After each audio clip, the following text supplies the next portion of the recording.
Shut up and sit down.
Shut up and sit down.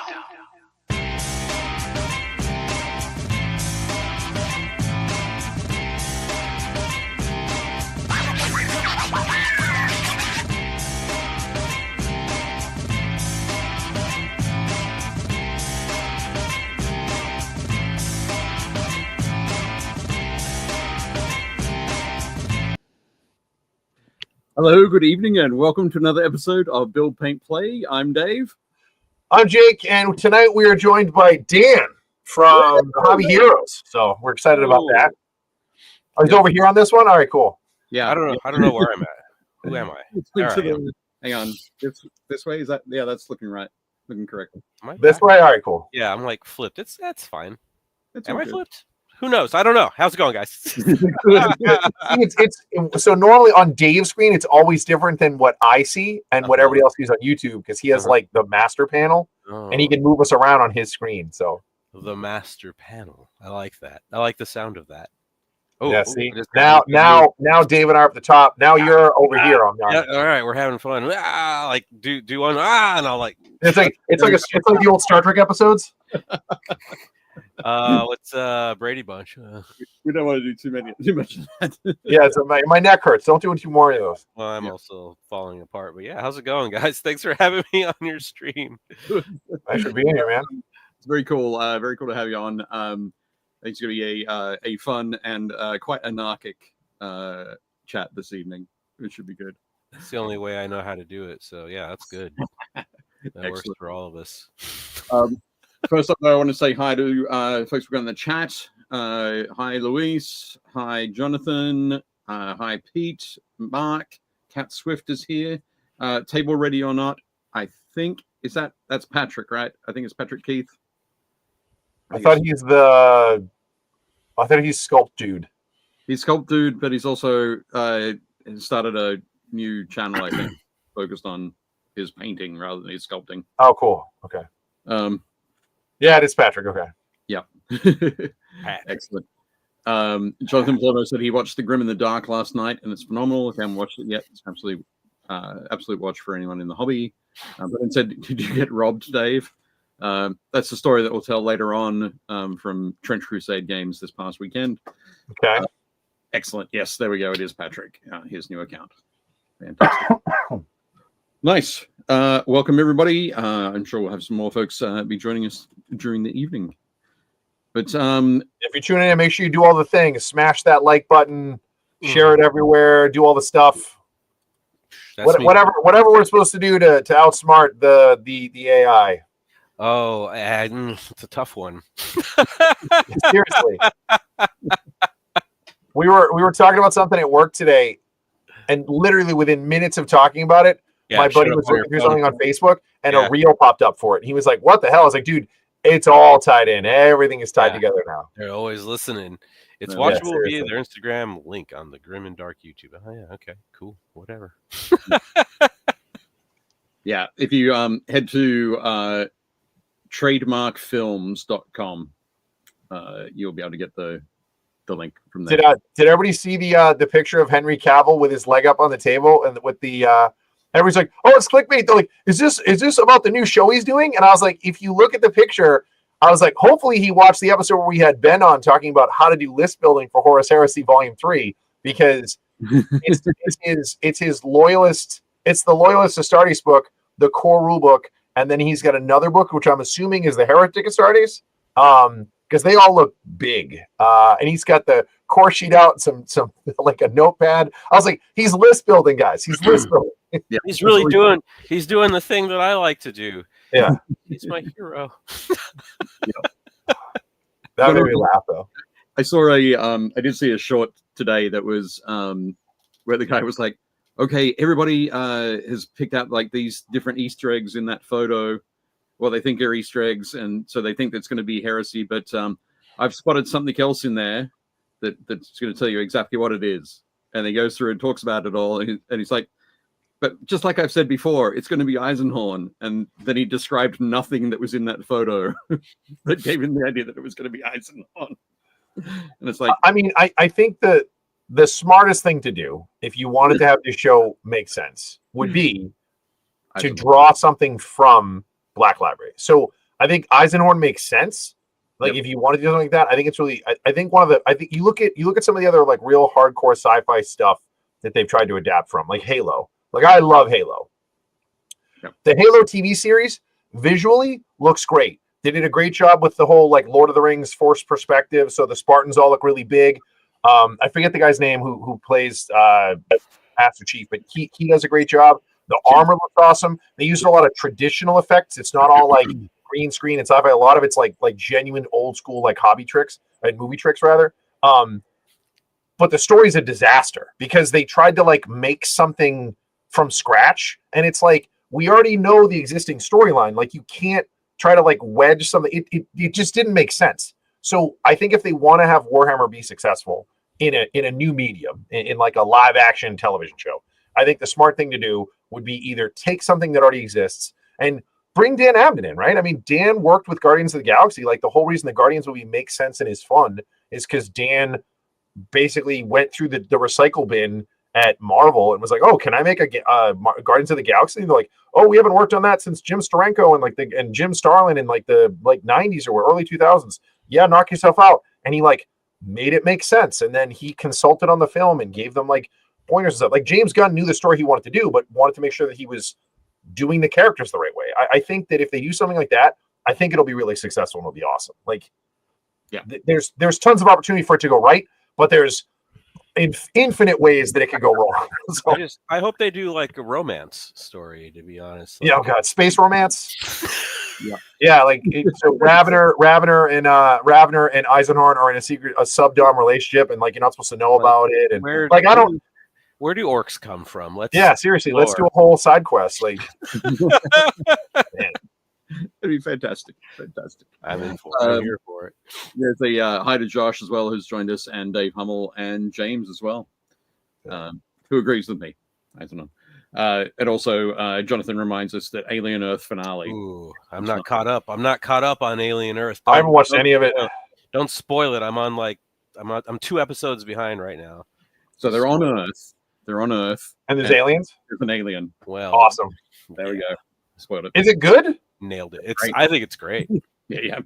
I love it. I had a buddy tell me about it, and he wants to like it. And he said the weirdest thing is he's like, you can tell it's a Disney property. And I was like, what do you mean? He goes, there's a bunch of stuff that's very like Disney-ish. And I was like, it's aliens though. He was like, there's a whole scene where like they're trying to use kids, and then like the counselor's basically like, okay, come on kids, let's get out of here. And the kids escape. And he's like, that's a Disney move. He's like, they all should have gotten like grabbed by the face huggers or whatever. And I was like, all right. But yeah, I don't know. I'll probably check it out at some point. I've been kind of lukewarm on the alien stuff ever since they did kind of basically everything after 2.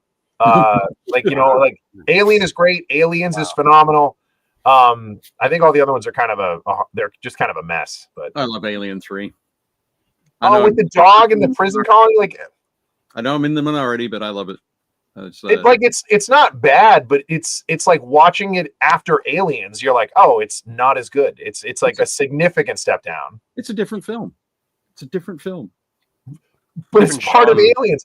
Yeah, like I heard Romulus is good, but Romulus is basically like a remake with a bunch of like sort of fan favorite stuff kind of stuck in it. It's all stuff you've seen before, and of course they're like, let's go to the space station. Like, what could go wrong? It's literally every horror movie and Scooby-Doo episode where they're like, what would be the worst thing to do here? Let's do that. Yeah. Which, I mean, I get it. I mean, that's part of the thing. You're like, oh no, these things are getting us because we're idiots. You're like, okay, fine. Well, they don't know because they haven't seen the movies, so they're just going. That's true. That's true. James says Aliens versus Ewoks can now happen because Disney owns both. Yeah. Yeah. It's possible. I mean, I'm here for that. That's just Alien. Yeah. The Ewoks will win. They'll just eat them. Well, like the aliens will. Anyway. No, the Ewoks will eat the aliens. I know what you're saying. I heard you. But anyways, all right. So Dave, what have you been up to hobby wise? What's show us the mountain of plastic you got through? I was going to ask Dan first. Okay, all right. I'd like to lead with the strongest hand. So that's fair. No, I expect. What was the question? what have you been up to? What have you been up to hobby wise in the last week or so? Oh man, I don't get to do any hobby. I work at a game store. You know that. I'm painting. I'm painting a what are these purple guys? The Sinesh dudes, the Emperor's Children. I'm painting an Emperor's Children army. For 40K or Heresy? For 40K, there is a narrative charity event that one of our groups does every December. Excuse me, it's like a holiday thing, and they raffle off armies and raise money for like different charities. And they asked me to do an Emperor's Children army, and I'm doing a new. I don't know if it's a new technique. I'm trying a thing where I'm just splattering paint. So it's like a zenithal, but with paint splatter instead of actually, spraying. And it came out pretty good. I posted a couple of pictures of it on my Instagram like a week or two ago. I did like 2 test models, and so that pile keeps building and building because there's a lot. It's like a 2,000 point army, and I said I'll do it as long as I don't have to build anything. And so they've been building it for me and dropping it off. And I'm like, oh man, I got to get like more headway on this. So I managed to paint 2 of them. That's a pretty good start. Excellent. 2's good. Nice. Nice. 2's okay. Let me see if I can grab this guy. I don't think you can see him, but there's one of the dudes. It's kind of tough to. Okay. It's not going to focus in or not. All right, there you go. You can kind of see like there's a. I'm trying to do this thing with. It's not going to focus. Focus. Hang on a second. He's going to put you on the big screen. There we go. Oh, I don't know if it'll do. Yeah, there we go. Focus. You can kind of see that the modeled sort of armor. Yeah, it's like splashy. Yeah. I like it. So that's that. It's just dark as shit in here too. So, but anyway, yeah. So that's the whole thing I was trying to get. Too much. Damn. That's the whole thing I'm trying to work on right now. But cool. Otherwise it's hobby. Don't know her. Never heard of her. Never heard of her. I mean, I'm assuming you do a little bit of everything. On your back, I see a lot of RPGs on your shelf, and you've got dude. I'm an RPG guy. Dude, I love RPGs. I just got into Vampire the Masquerade. Like I wasn't one of those kids that like put on like black clothes and like eyeliner when I was like 12 or 13. So I'm just getting into it now. So I had to order some eyeliner, but like we're catching up. Like I got a group at the store. A couple of my coworkers are like, "Hey, let's play this game." I was like, "I've never played it before." And I don't know if you're the same thing as me, Oz, where you're like a forever GM. And so like anytime I get to play a game, it's like once every 10 years and I'm like completely stoked about it. So like I've been having a lot of fun. And then my friends at the house were like, "Oh, hey, what's this vampire book?" I'm like, "Oh shit, here we go."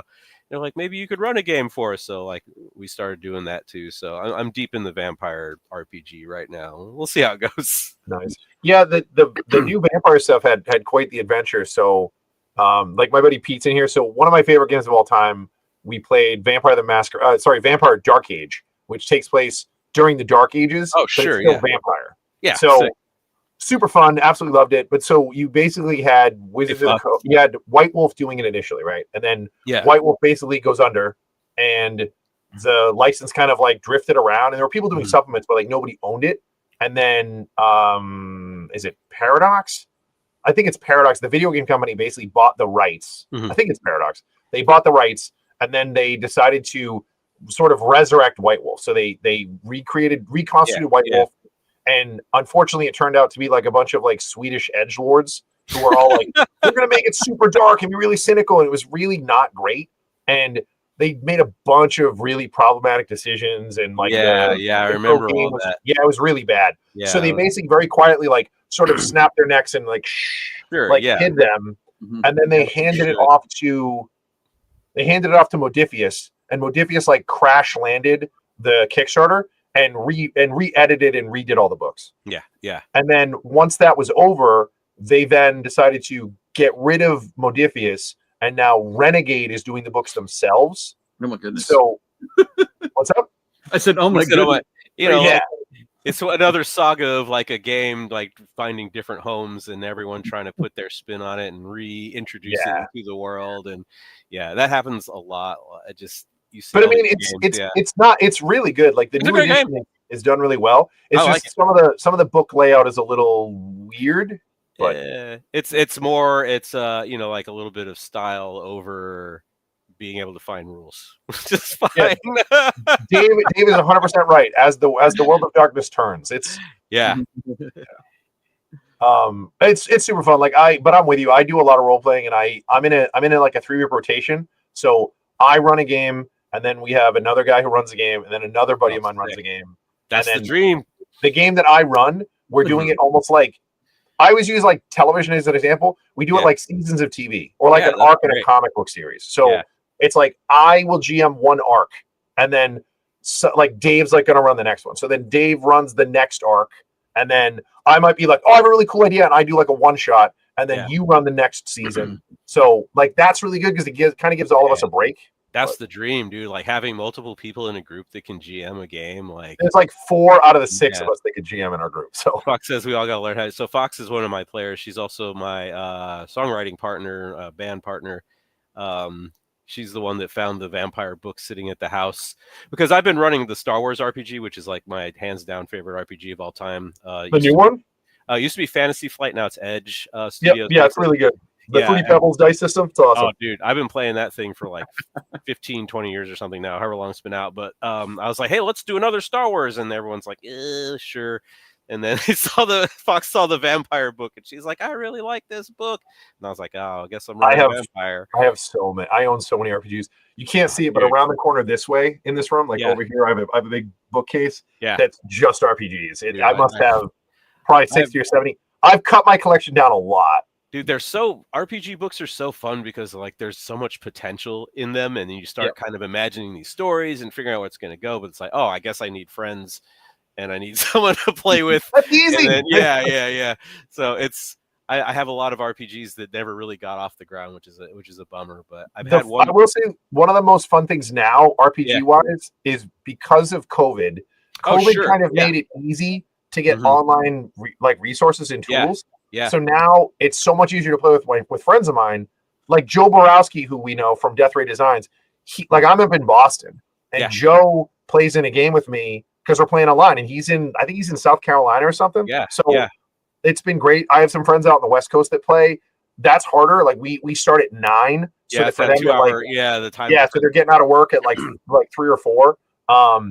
But yeah, there's just so much good stuff now. If you want to talk 40K, the Cubicle 7 40K roleplay system is amazing. It is super fun.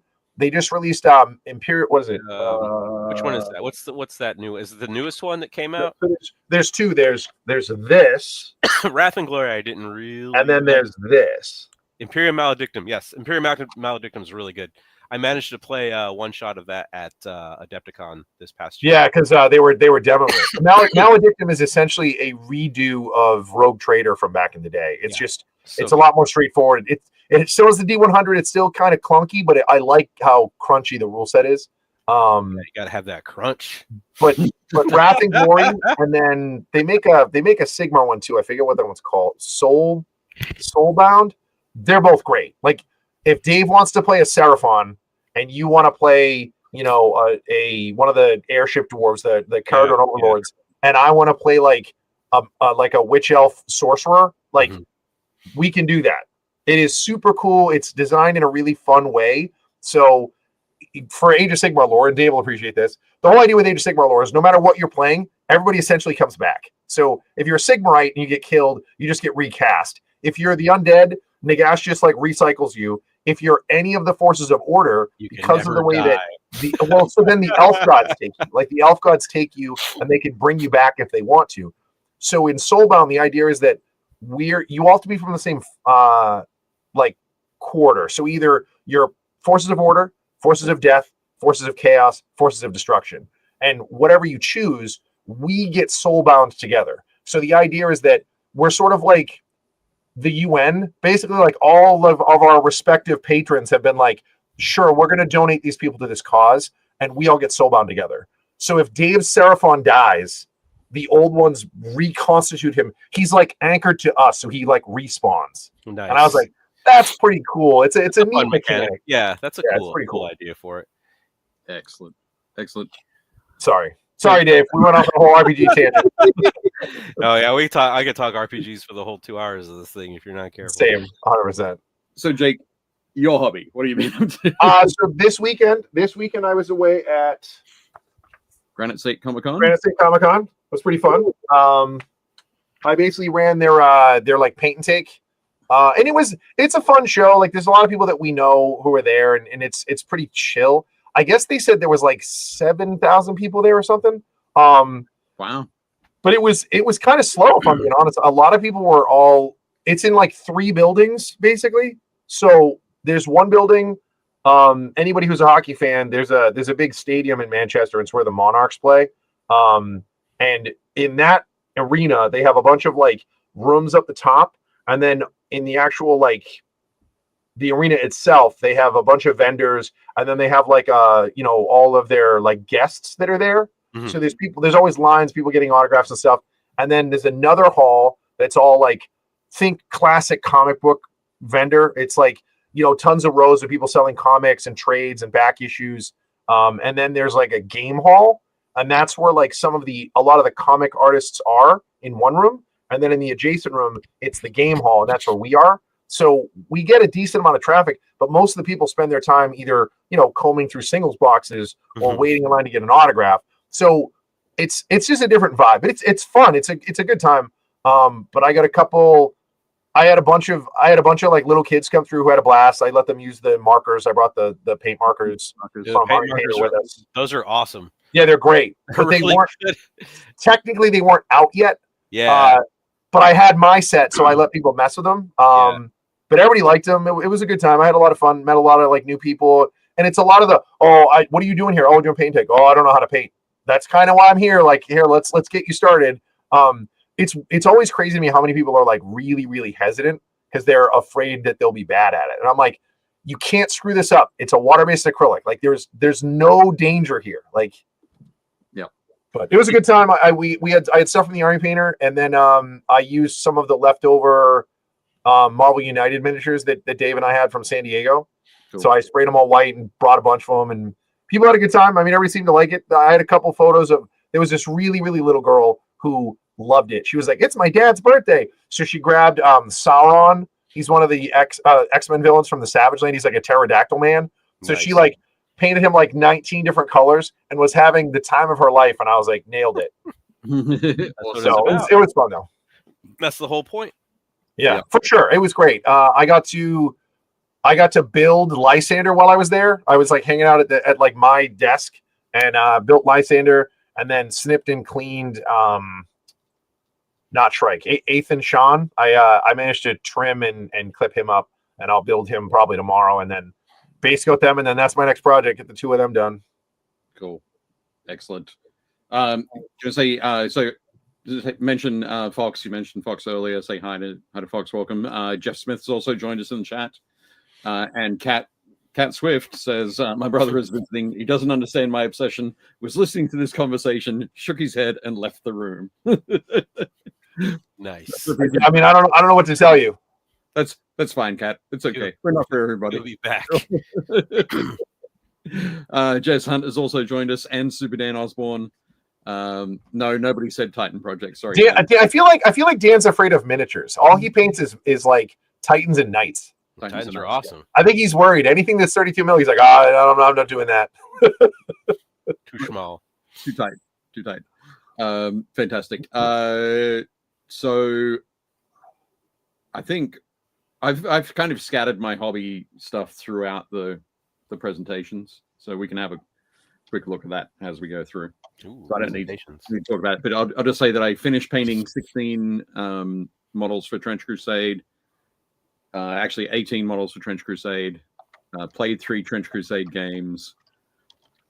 Painted 3 more mechs for BattleTech, and started getting my crew ready for a game that I'm playing tomorrow night. Hell yeah. It was nice to be able to do loads of hobby. That's awesome, man. Ben was actually down your neck of the woods. He was in Baltimore, and I was trying to get him to set something up with you, but he was at a wedding, and like he was visiting his friend for their wedding, and they were busy watching their little kids. So, Okay, so yeah. screw you, Dave. To be fair, he was bummed. He actually was like, I wish I had time. Okay, that's fair. I was probably super busy too, so that's fine. It's okay. It's all good, Ben. No worries. So I just realized, of course, that we've mentioned Dan and you being a Warhammer hero and you working at a store, but we haven't really mentioned Heroes Brush Hour. But we have a whole show to do that. Sure. Dan sent me a whole bunch of photos. I've loaded I don't even know what I sent you, man. I just was clicking and going for it, and I'm like, that's maybe relevant. I don't know. I think we'll get into it in a sec then. But I will pull up the first slide presentation so that we got slide presentation. Yeah, it's like here on slide 1, earnings are up. Yeah, the third quarter we were in the black. For did you prepare an Excel sheet? Excel spreadsheet. I did not prepare. Let me get my laser pointer. All right, let me see here. Look at this. I'm not do that. But the first thing we always do, Dan, is we thank the Army Painter, who are our season sponsors. Jake and I are also part of the Army Painter Factory team. I love Army Painter paints. I'm not even saying that because you asked me to. That Fanatic paints that they came out with like blew my mind, and I used so many of them for everything. They're really good. They're really, really good. Yeah, they are super awesome. And one of the latest Instagram posts has linked to their blog.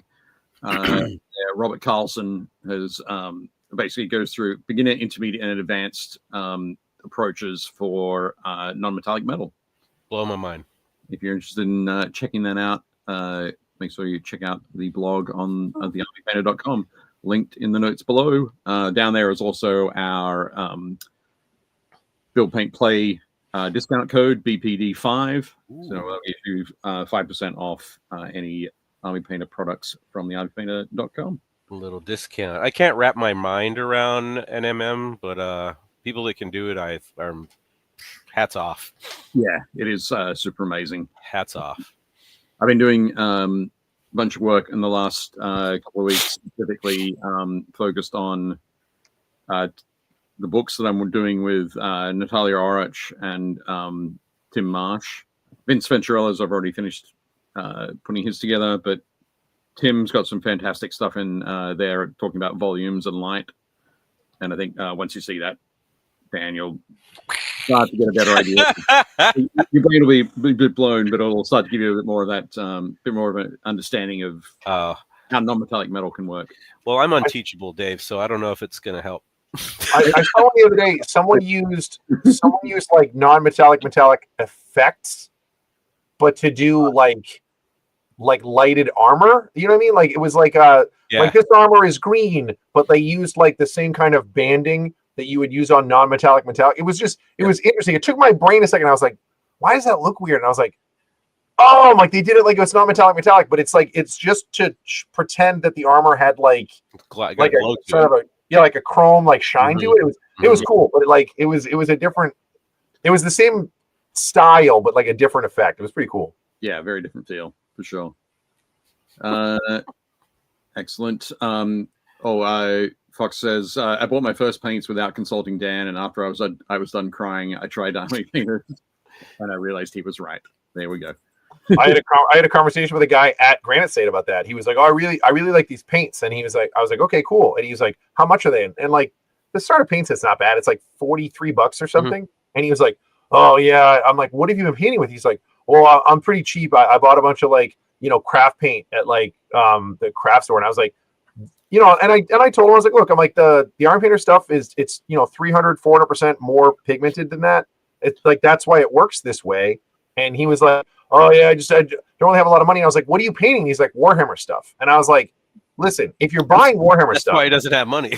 I'm like, but if you're buying Warhammer stuff, don't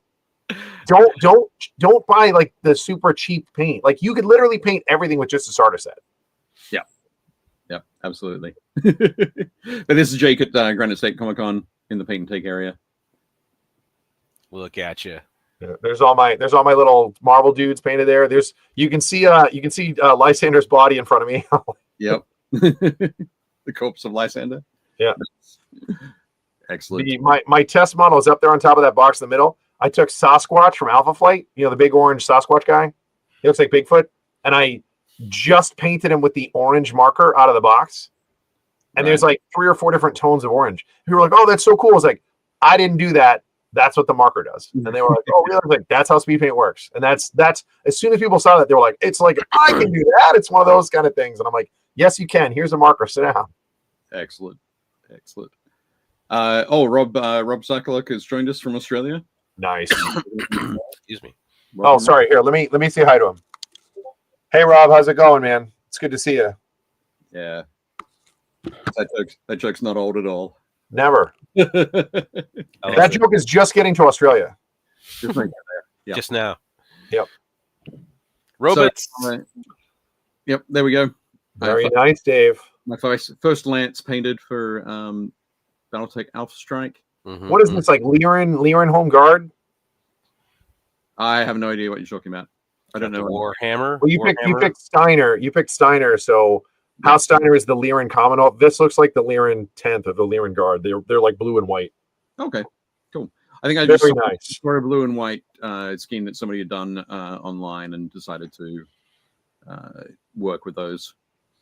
But the Warhammer on the guy on the left here, this Warhammer I painted up for the Painting Happy Little Minis article in Game Trade magazine, which will be in the November issue. Sick. Yeah, I saw the one you did in last month's about like tanks. Yep. Very cool. But it's due every month. But Dave, did you see my BattleTech video I just made? I did not. Is that on? It's on my store's account. Okay. So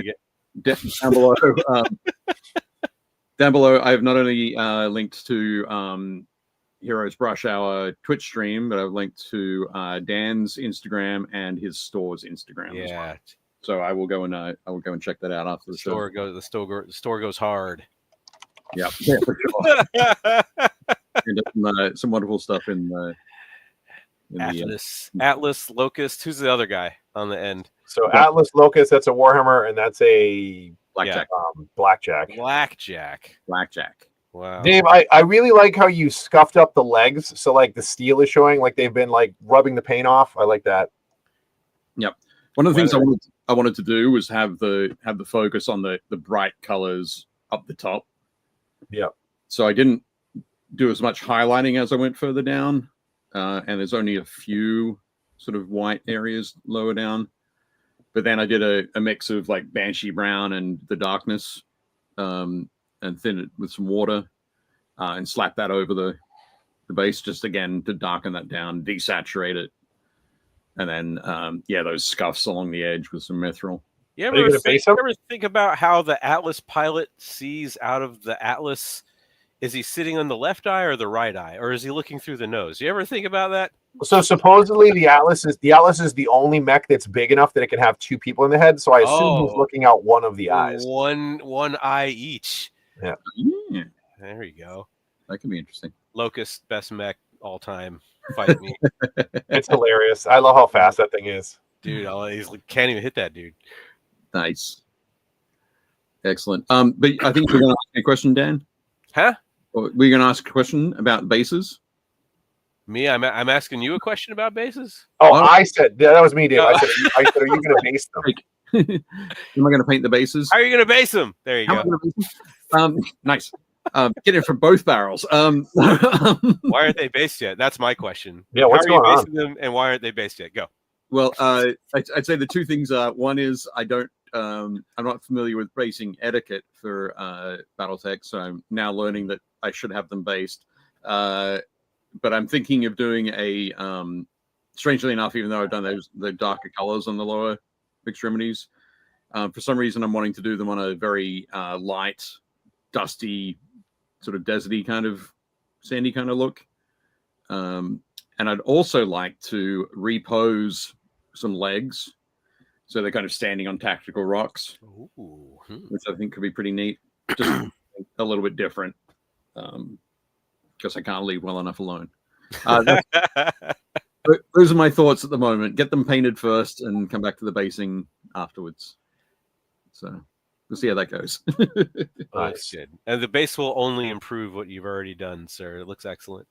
Cool. Thank you. Very nice. They look great, Dave. Yeah, they were fun. It's something that you've always been saying, Jake, like they take dry brushing and washes really well. So for these, I didn't do any dry brushing or washes to see, like, how do they take layering?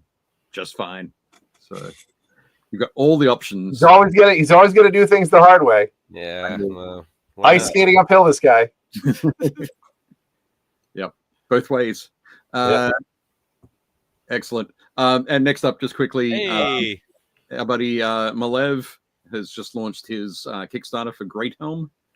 Nice. This is one of his first, basically, battle game in a box kind of thing, where he's written a set of rules for playing on a sheet of letter-sized paper, 8.5 by 11, and folks, I think it's already up over 600 backers now.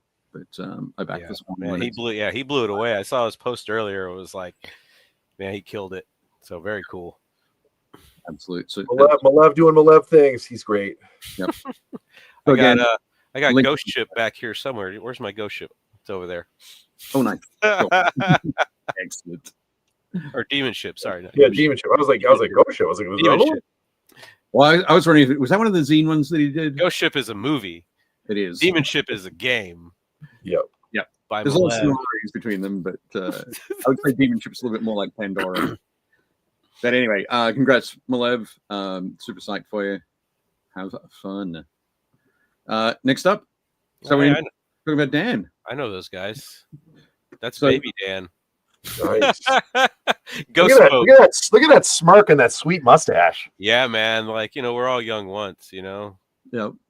My dad unfortunately passed last November, but he was the dude that got me into gaming, which is why there's like a shit ton of pictures of my dad in the slides, because he's the one that got me started on the whole thing. He used to play like historicals and stuff, and then he was doing Fantasy Battle, and this was when I was like 8 or 9 years old or something, right? And he used to go, because we were always on base, because obviously he was in the Army, and they had like a library on base, and there was like a room next to it where they had boards and stuff set up, and so he would go play from like Saturday night all the way till Sunday morning, and me and my mom would go like bring him like food and snacks and stuff, and he'd be with his buddies, and they played all kind of games, dude. And I was like, these are kind of cool. Like, they had like Civil War stuff, and they had like Zulu War and all these kind of different things. And I was like, that's kind of neat. It was like 9 millimeters. And then they started playing Fantasy Battle. I was like, oh, hello. Like, this is pretty sweet. Like, this is pretty cool. And then he brought home the Rogue Trader rule book. Yes. And that like completely just like triggered my neurons or some such thing, dude. Like, and from that, like, literally been playing 40K since it came out, because my dad brought it home, and it was just really cool because we didn't have a whole lot in common our whole life, but unfortunately, but we did have games in common, so it was like a way for me and him to like sort of be engaged with one another. So it became like super important to me. Because like he was terrible. I'm sorry, I'm not talking bad about him, but he was terrible at painting minis. And so he was like, it's because of the generation. It's because of the generation he's from. They were painting with like oil-based enamels. Lumps of metal with tester's paint on Yeah, them. And he's like, "Here, you want to paint these?" And I'm like, "Yeah, Dad." And then so like I've turned out to be okay at it. And he was like, "Oh crap, here's more stuff." And I'm like, "Yay, love me." And so yeah, like it became a thing where he would just buy all this stuff and I would just paint like everything. So obviously he's a career guy. I'm assuming he's a master sergeant. He's got his 3 up, 3 down. And when he retired, he was a command sergeant major and he had done 30 years in the U.S. Army. Nice. That's awesome. Yep. He was airborne his whole career. He was an Army Ranger, kind of a certified badass, Purple Heart recipient, all kind of stuff. So yeah, you can see it in his fruit salad there. So yeah, that dude, like if you looked at him wrong, he would just like all of a sudden get hardcore and you'd be like, "Oh crap, I'm sorry." You know what I mean? He mellowed out a lot when he got older, and he still would follow 40K and he would buy White Dwarf and stuff all the time. And he'd be like, "Hey Dan, did you see this? Did you see that?" And he still would buy the kits like up until like last year of his life. He was still just buying kits. Like he wasn't building anything. He would just be like, "Oh, this is cool," and he would buy it. And he would be like, "Hey, did you see this new thing that came out?" I'm like, "Yeah, dude." Like it's. Did he play 40K? He collected 40K. Okay. He didn't play a lot of it. He loved miniatures like this. I mean, at their house, I haven't gone through everything since he passed, but he's got so much minis for all kind of different. It looks games. like you're playing Space Marines. Right? I mean, Space Marines never got his style. He bought me like my first set. Like, what is that? This Imperial Space Marine box 001 or whatever the hell. Yeah, RTB01. Yeah, RTB01. He bought me that like when I was like 12 years old or something like that, and I was just like, "This is the best thing ever in my whole entire life." I'm still searching for that high, you guys. Nice. That's awesome. That is so cool. So I'm assuming, is this your graduation from the academy? That's tech school, yeah. Okay. That was after you do basic, you do your technical training. I was an electronics technician, ground radio guy by trade for many years. Nice. And my dad showed up, and they were like, "Oh crap." So yeah, it was fun. He would just show up places in his uniform, and everyone would be like, "Oh, uh-oh. Like this guy will kill us if you like make a loud noise or something." No sudden movements around him. No sudden movements. No, that dude gets you. Hence the smirk. Yeah, exactly. Yep. Excellent. This is the next one I put in. I don't know. Basically, Dan sent me a whole bunch of photos. Again, they're all in order, but I think they're fairly close to an order. I just being in the military. I was in the military for 21 years, and obviously that's like a large part of my life. I'm like 47 now, so like about half my life. And so just some like hits. This is when I was in Afghanistan, and that was not a good time. But I thought I looked good in this picture because look how skinny I am. I can't see you. You blend in with the truck. I'm like, what? There's a person there. I see a floating head. But like even then, like I remember we were there, and this is in Lashkar Gah, Afghanistan. This is about 2006. So things were crazy. Taliban was getting wild out there, and we were trying to do our thing. And they would send you these things. It was like it was called Any Soldier, right? Like they would get these care packages, and literally it would say Any Soldier, and they would send them out through the theater, and you would just get these random care packages. And one of them we had Risk, the board game Risk, right? Oh, yep. And I've never played a more high stakes game of Risk in my life than when I played in Afghanistan with these guys. We're all pissed off. We're all far from home.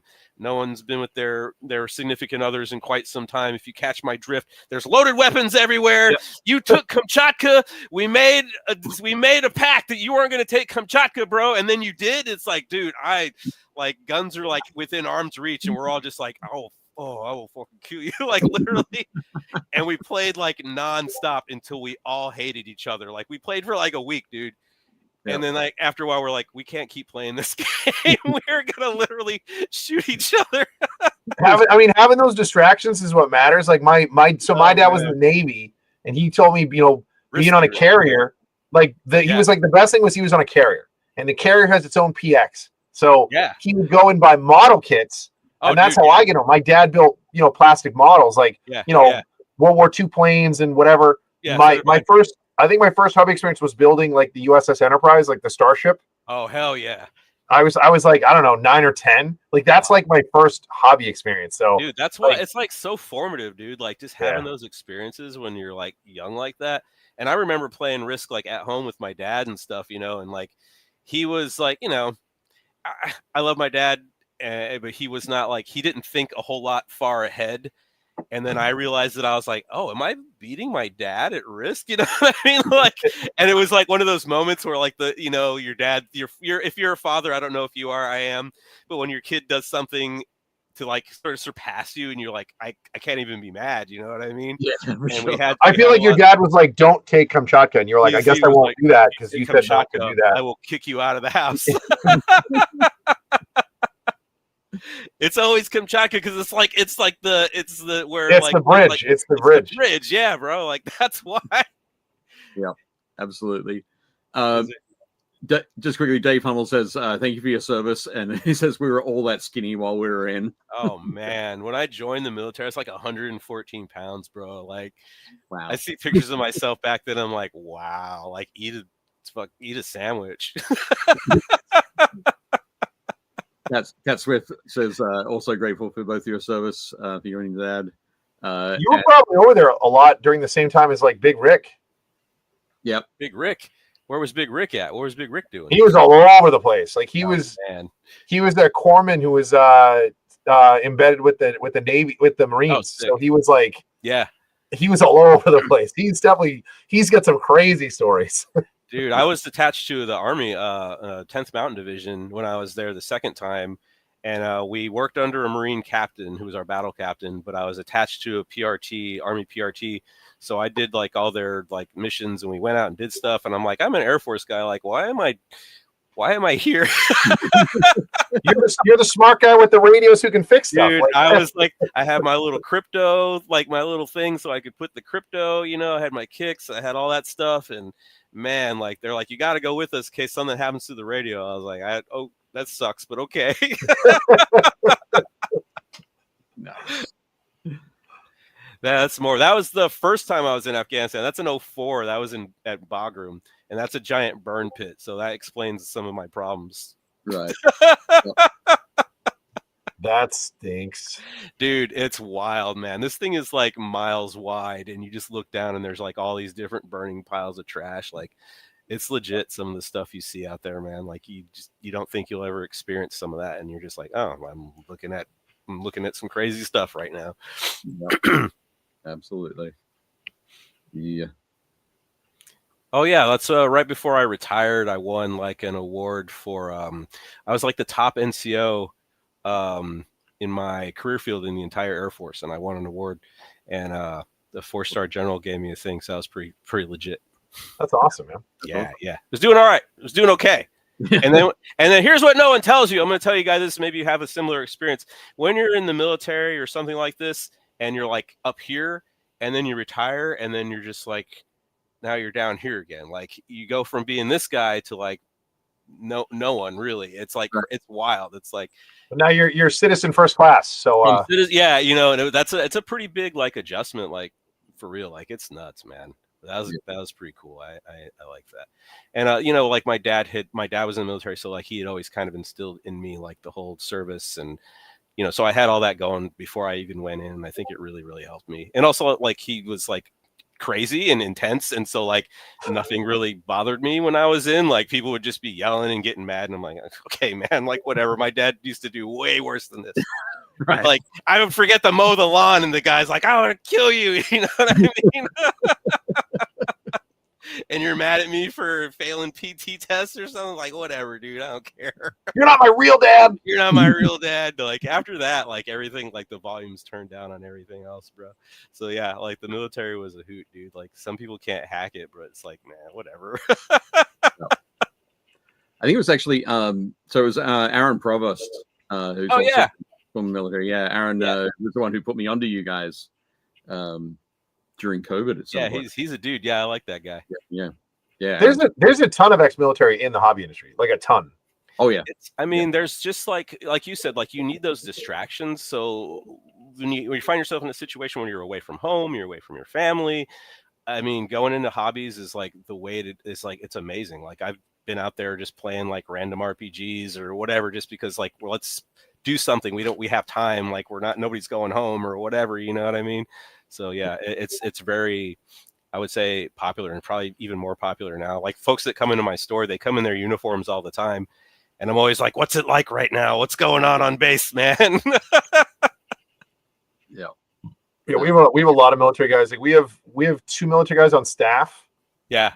And then, I mean, like if crap went sideways, like right now, I could get like 4 guys out of my Warhammer 40K group and be like, okay, so we've got a former parajumper like sniper, we've got a former like corpsman, a former Navy corpsman. Like I've got a ranger, and then we have a buddy of ours who's a Green Beret. I was like, well, like they're all retired, but I'm like, they still know all the stuff. Like we're good. Skills are still sharp, bro. My favorite thing now is when like recruiters come in my store, and they do this a lot. Actually, because they're like, oh, can we leave a couple of cards? And if it's an Army recruiter, I just give them so much shit. And they're just like, well, like, what's your deal, man? I'm like, I'm retired Air Force. So they're like, and they get all mad, and we have a good laugh. And I'm like, no, you can't leave your cards here. we used to have a recruiter who came in doing the same thing, wanted to like leave cards. And I was like, dude, you're welcome to come in here. I was like, but you can't leave cards. And if I catch you talking to anybody in the store, we're going to have a problem. And he was like, okay, I'm like, you can't use this is not a hunting ground. Okay. And he was like, okay. And he got it. He was really cool. He understood. But then he started coming back and would play Magic and was part of the community and like played all the time. Yeah. But he would come on his lunch break. So he was still sort of recruiting because he'd be there, suited and booted and like hang out and stuff. And I was like, oh, okay, whatever. I'm like, it's fine. He's following my rules. He's not talking about it. Yeah, that's legit though. On the back of all his cards though, was the recruiting card. Right. Yeah. I would have killed him. I would have dragged him out. Sleeves is like his number to his office. Yeah. Oh God. So that's all custom sleeves. Yeah. Like, what card should I play? Is like join. It's all the Uncle Sam recruitment poster on the back of all of his sleeves. Yeah, absolutely. Oh, hey, this is Thule, Greenland. This is like the northern glacier base. Yeah, that's a giant glacier. I've actually hiked on a frozen ocean, and I've seen polar bears in the wild, like all kind of stuff when I was there. And we had like 5 of us that played 40K. And our office had like a meeting room, and it had like a table and everything. And so we would go in there like on a Saturday and just play like game after game after game. Cause this is a remote tour, so your families aren't there. And during the summer season, it's 24 hours of light, cause you're at the top of the earth and the sun's just circling in the sky. And so we would play for like 12 hours, and we wouldn't realize that we'd been playing that long because the sun was just in the sky the entire time. And we'd be on like game 5 or 6 of 40K, and we'd look at the clock and be like, oh crap, it's like 3 a.m. It's like Thursday. Yeah, it's like a whole other day, bro. And like, dude, we used to play so much. And that's when I was playing Chaos Space Marines right before the 6th edition Codex came out, and just getting mollywopped like nonstop by like everybody. Dude, I love 6th. I tell you, I think 6th is my favorite rule book they've ever done. It was the first one that was in all color. Yeah. Like I think was it? I think fourth was the first that had color pages in it. Yeah. But 6th was the first that was in all color. Like the whole rule book was in color.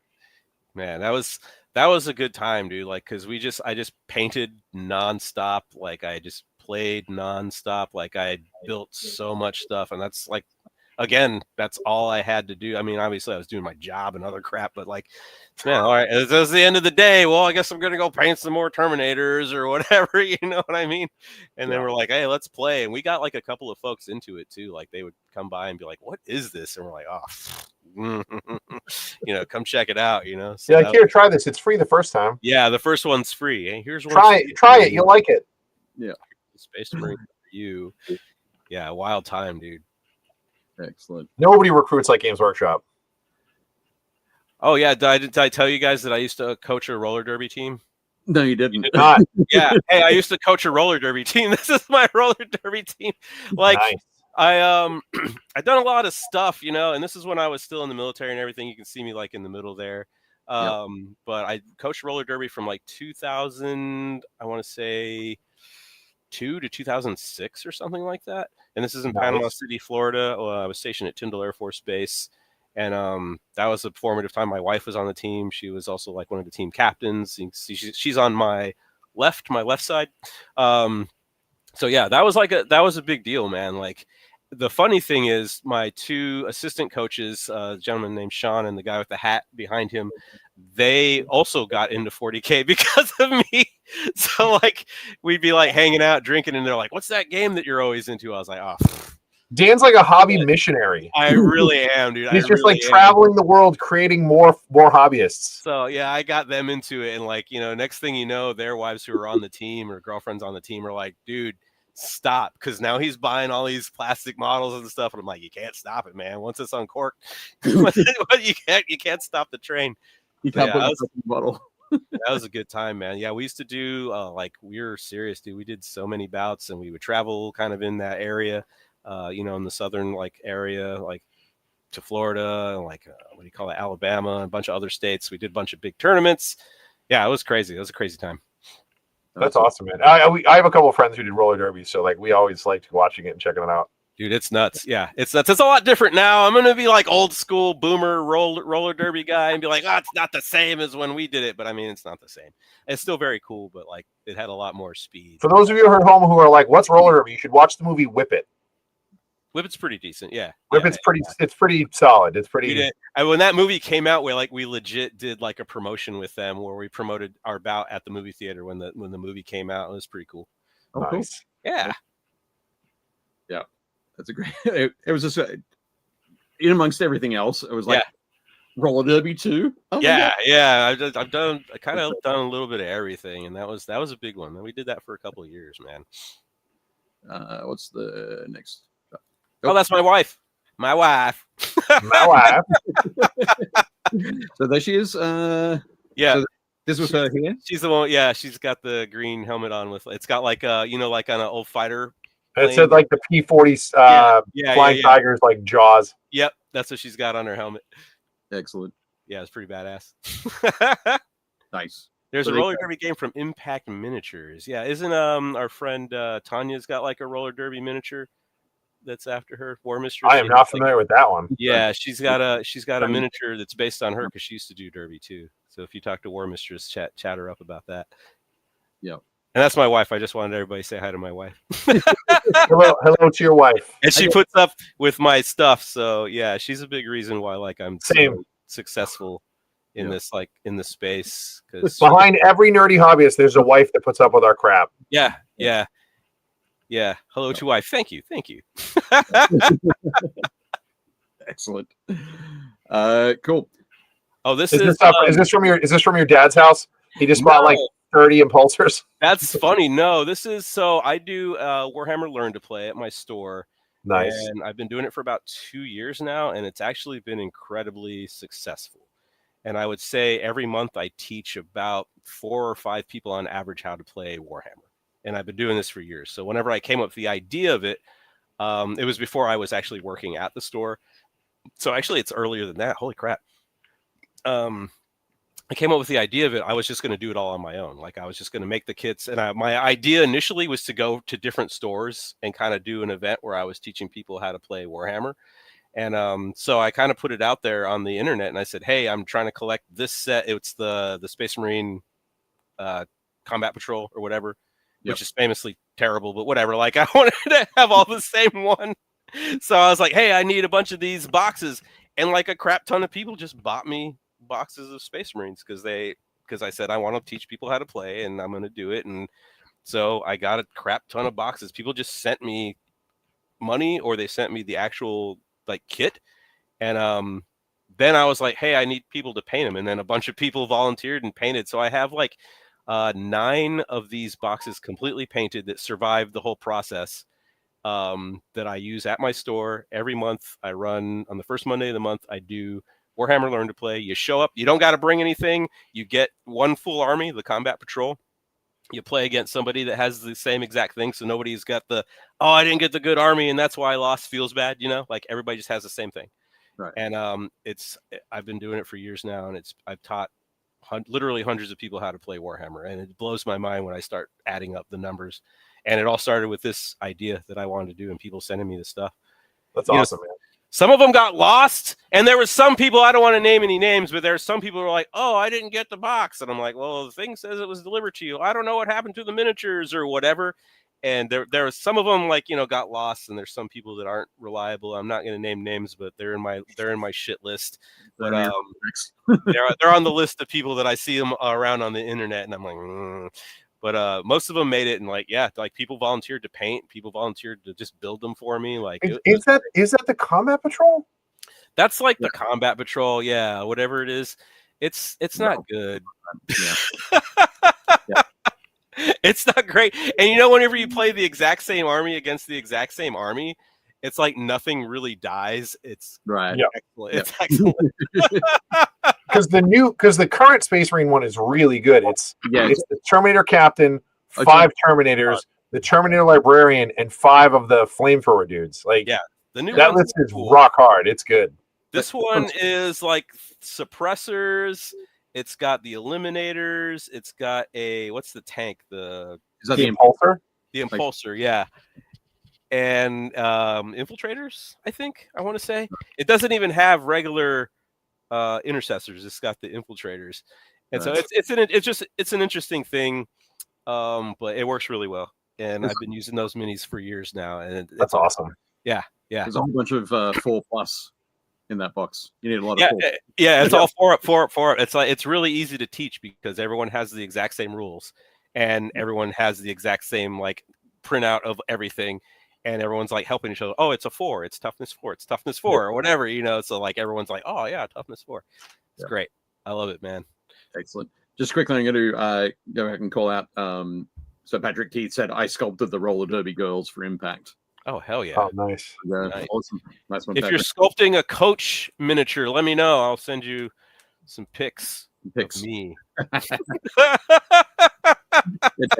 would be awesome. That would be super. Next up. Oh, man. That's still... nice. Rainbow Warriors for the win. This is in 2018, 17, 16. Wow. Okay. I wish somebody that helped on this. So I worked with an organization called Contessa, and I don't believe that they exist anymore. And their whole thing was to create spaces within conventions that were accessible for marginalized folks, LGBTQA+, anyone that felt like maybe they didn't belong in the larger convention as a whole. And so they had these conventions within a convention, which was their sort of like their thing. And they were mostly doing RPGs and things like that. So you'd go to like, say, Gen Con, and, Gen Con is freaking massive, right? But they would have their own space set aside to where like, you could go hang out with like-minded folks or folks that had that, whatever. So they wanted to get into Warhammer. And so I had talked to, I forget the woman's name now, but she was running it at the time.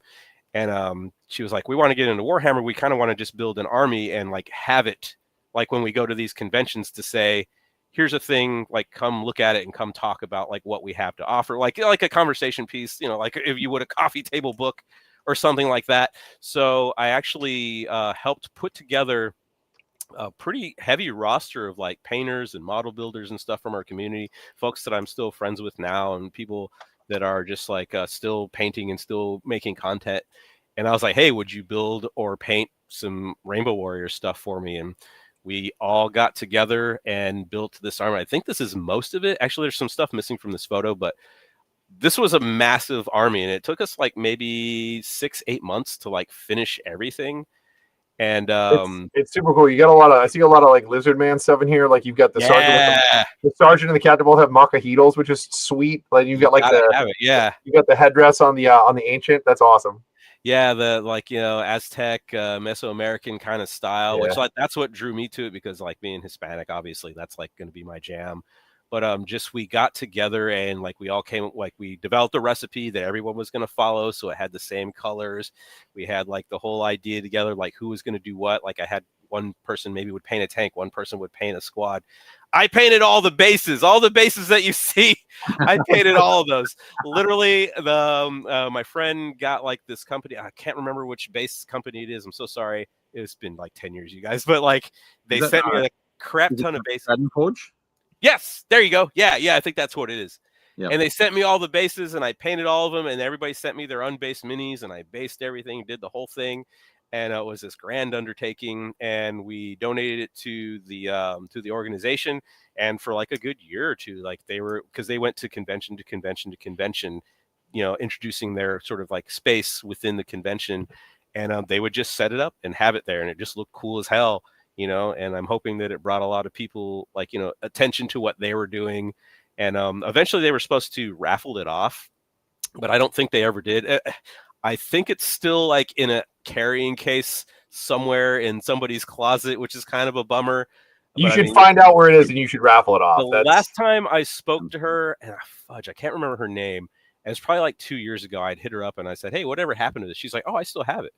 I was like, "Oh crap." She's like, "Do you want it back?" And I was like, "Yeah, I'll take it back." And then we lost touch again. So I don't know, but for a time, it was just really cool to sort of like get that going and sort of like be one of the architects of making this all happen and come together for like what I thought was a pretty cool cause. So, yeah. I mean, it's a great looking army. I think that our community has gotten a lot better because now you've got companies like Mythicos, and there's like Mythic Americas, which is all like native peoples. Like that game is great. I have a bunch of that stuff.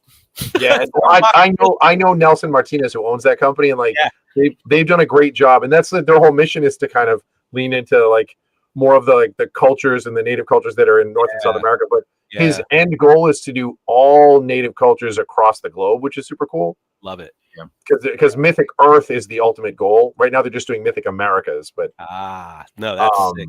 Yeah, it's been hard to find, and as someone that I want to say, I don't want to say grew up Mexican because I'm still Mexican, but as a child trying to find like something that looks like you or similar to you, it just didn't exist for a very long time. And so I remember they always used to sneak stuff in. Like there was the whole like the idea that so the Crimson Fists. Oh, Pedro. Like all the names are Cantor, all the names are Mesoamerican. Like so you've got like I'm like Pedro Cantor, and then there's like who's the captain? There's like first Captain Cortez, and then you've got like like there's a ton of it. I'm like, okay, and if you look at all the other names that always get brought up in the books, you're like, okay, so they're clearly Mexican kind of South American kind of descent kind of thing. And then they've included other stuff like the Carcharodons? They're supposed to be all like Maori, like Polynesian kind of vibe. So they are 100% are. Yeah, that's they've gotten better. They've gotten a lot better at it. We're getting there, and it's one of those things to where I'm not sure if I look for the responsibility to provide that from the manufacturer itself, or just as me as an artist, me as a creator. Like I have Space Marine Army that is all Native American, and that's just something I crafted myself. That's awesome. Whatever.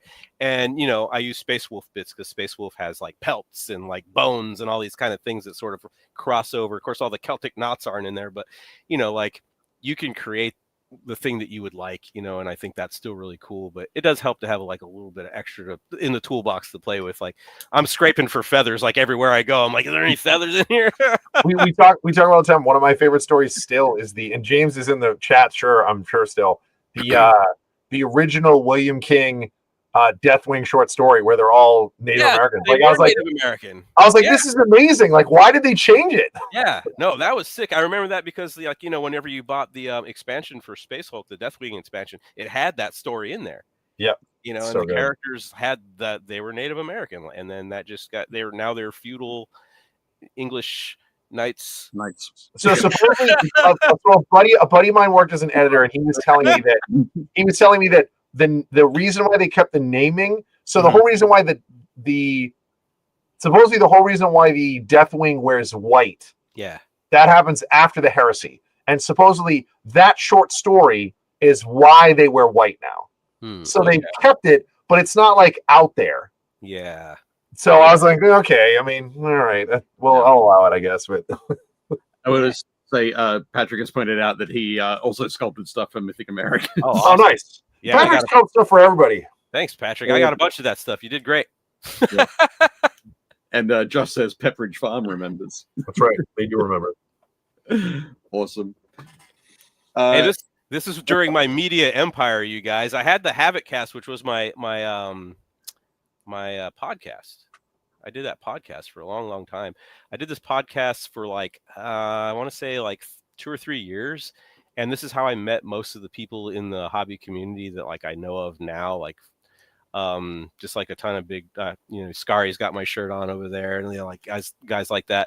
Like I actually did an interview with Graham McNeil too. Like he was on my podcast. Like I had like a lot of like just if somebody was like doing something, I'm emailing them like be on my podcast, and it was just it was very successful for a very long time. I had shirts, and I just thought it would be fun to show you guys people wearing my T-shirt. Yeah, that's pretty great. That is awesome. Does the Space Marine say lonely? It says lonely because my tag has always been the Lonely Havoc. Okay, so, nice. Yeah, so he's lonely, and he's got the tear coming out of his eye. Yeah. So that's always been my thing. The Lonely Havoc is a Havoc, the heavy weapon cats, And there was a game a long time ago I was playing with a buddy of mine, and my Havocs get blasted off the table turn one, except for one guy carrying a las cannon. And for the entire game, this one las cannon guy is just wandering around the table, like taking pot shots. And my friend just could not kill him. And he's like, dude, that Lonely Havoc over there. And I was like, ooh, that's kind of funny. Like, I like that. And so like, he's sad because all of his squad mates died, so he's crying a little bit. I mean, at least he's got the las cannon. He's still got the las cannon. Yeah. So that was my media empire. I was selling a lot of shirts there for a little bit. I still have one of them that don't fit because I'm fat now. Right. Fox says, "Oh, that's so funny. I didn't know that. I didn't know that either. I didn't know that you had this podcast earlier." Yeah, the podcast is really good. My last guest I ever had on the podcast was Katie Plays 40K, and it's right before she went on Tabletop Tactics. Yeah, right before she went on Tabletop Tactics. And like we had chatted here and there before that, and she was like, "Oh, I got this thing I want to tell you. I can't tell you on the podcast, but I'm gonna tell you now." I was like, "Okay." She's like, "I'm on Tabletop Tactics," and I'm like, "What's that?" Yeah, seriously. Nice. No, that's cool. That's awesome. So that was during the pandemic as well, then. No, this is kind of I want to say 2010, 15 maybe time frame, something like that. Okay. Man, all the years are blending together. I don't. Yeah. I don't know. Yeah, it had to have been in that time frame, like 2015 or so, like up to the pandemic, probably. Right. Yeah. Yeah, it was a whole thing I was doing, man.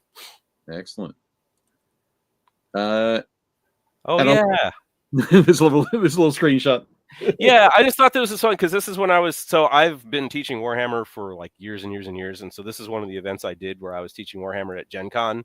And I just thought it was nice because the lady said, "Oh my God, Dan is amazing. This was the most fun we had all convention. Disgustingly resilient," because that's like the rule that you got back in the day. Where that rule. Yeah. So every time, like to get people to remember, I'd be like, "Disgustingly resilient," and everyone just was like yelling, and we were having a good time. So that was a really cool one because Gen Con is so huge, and just sort of being in the middle of all of that and teaching Warhammer, like again, like. It's just it's been a lot of fun, man. I've been doing this stuff forever. That was 2018, so yeah. Yeah, be there. Woo. So nice. That is cool. And I think that leads us on to. Oh, sorry. That was just me in the Space Marine. I thought that was funny. I had to make sure I included this one because it's a Blood Angel. Yeah, you got to have that guy. Yeah, that guy's been around. Absolutely. But the next one I think is. There we go. Oh, there you go. That's it. That's the thing. 2019. Holy crap, that's a long time ago. Oh, dude, we know a bunch of the guys on this list. Yeah, like these are all the people. These are all the dudes. Carl, Mark Riley, Hank. Yep.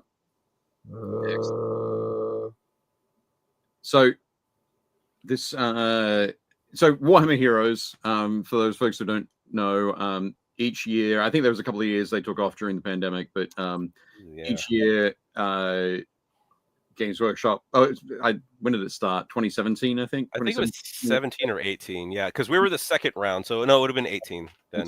2018. Games Workshop reached out to the community and said, "Hey, we want to know who your hobby heroes are. Who are the heroes out in the world who are bringing Warhammer to the masses, kind of thing." Could be people who run conventions, have podcasts, do cool charity efforts, all that sort of stuff. And I think it's probably 20 or 30 people each year. Yeah, somewhere around there. It's a good chunk.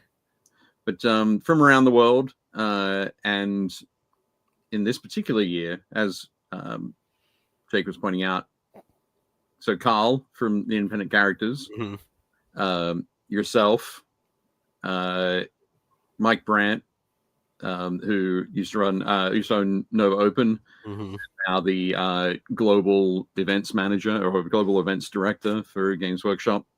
Of course, Hank Edley on there, one of the guys who runs Adepticon.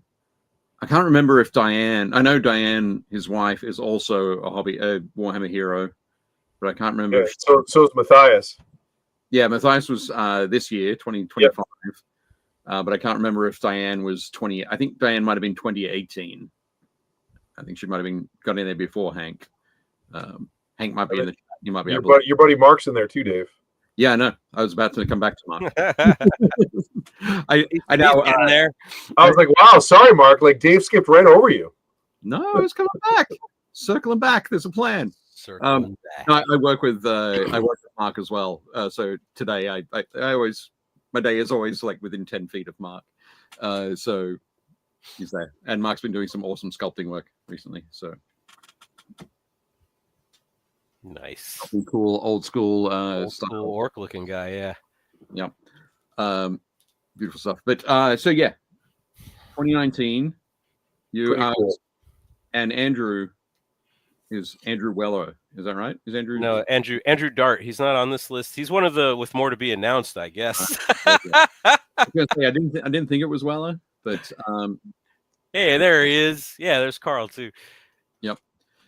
So did you know Andrew before this?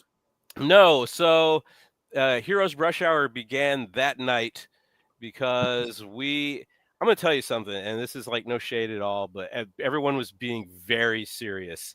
Everyone was very, very serious about this whole situation, and I am not a serious person. You might have figured that out by now. I'm serious about the things I do, but as personality-wise, like I'm joking. And Dan, we're gonna get along great. So, I mean, everyone was like very like, pinkies up, and I'm like, what's happening here, bro? Where's this miniatures like spacemen? Yep. And so I actually sat next to Andrew, and he'd only come in for that day when they did the dinner. This is Adepticon 19 or whatever. And he'd only was there for that event, and then he was leaving like the next day. So he didn't know anybody. He hadn't had a chance to see any Adepticon, whatever. And this was like my 10th, 12th Adepticon at that point, whatever. And so I was like, oh, you got to check this out. You got to check that out. And we started talking and then, joking around. And then we realized that we had a very similar vibe and sense of humor. And, I don't even know if it was that day. It's like, oh, we should like make some content or like do it like a show or something like that. And he's like, oh, that sounds funny, and then we were just friends, like immediately just became friends. So like we just were goofing off, just being weird. You're like, do you want to do karate in the garage? He's like, yep. It was like 100%. Do you want to do karate in the garage? You make my dreams come true. Starts playing. Did you touch my drum set? Why are you sweating? I was watching Cops. So yeah, and so like immediately like we got along. And so that's it. Like we just got along. Like we were kind of like both felt like small fish, like in this very much larger pond of big fish. Because you got the guy that made Nova Open hanging out, and then you got these other guys that are these big names. And it's like I had a podcast and I'd done local events and kind of had that thing going. And Andrew had done the Christmas gift exchange that he does, Ho Ho Hobby Vices, and he also does the Warhammer program at his school. He teaches at a private school, and so he runs games there. So that was like all part of like why we were chosen. But we both felt like, man, we're not nearly like Carl's got this like podcast with like 50 million subscribers or whatever, and I was like, and I'm just the guy that makes little Warhammer games at my store, like we felt very like maybe we weren't in the same league. So I think that kind of made us feel a little bit like closer, and we had someone to kind of connect with. And also we weren't being serious and everybody else was being very, very serious. See, like that to me, that's funny because Carl is definitely from the same stripe. Like Carl is normally not super serious. Like he's every time I've hung out with him, we've just been like cutting it up and like making each other laugh and like talking about random stuff. So yeah. Yeah, we've been on Carl's show and stuff too, and he's been on ours. So it's been cool. Like just having that community like kind of started the whole process of our show. Is like, let's get guests on because it's you and me the whole time is pretty good, but it's not that good. So like, let's get some guests. So we started in on like the other like Warhammer Heroes and stuff. Like, hey, like we're all Warhammer Heroes. Let's do this thing that we're doing, and that's how it kind of got that going. Cops doesn't come on till 4. There's my plaque. It's by the bathroom. When I first saw these, I thought the plaques were way bigger than they were. Because like the photo that they posted on in White Dwarf and all that, like the scale wasn't quite. I was all zoomed in, so there's nothing. The scale wasn't quite right, and I'm like, oh, that's pretty big. And then like somebody showed me like with their finger on, obviously, I forget who. It's one of our friends in the UK, and I was like, oh, and I'm like, well, where is it at? And they're like, it's right next to the bathroom. I was like, oh. he's like, it's in the men's room. It's in one of the stalls. It's literally in the stall. The bathroom.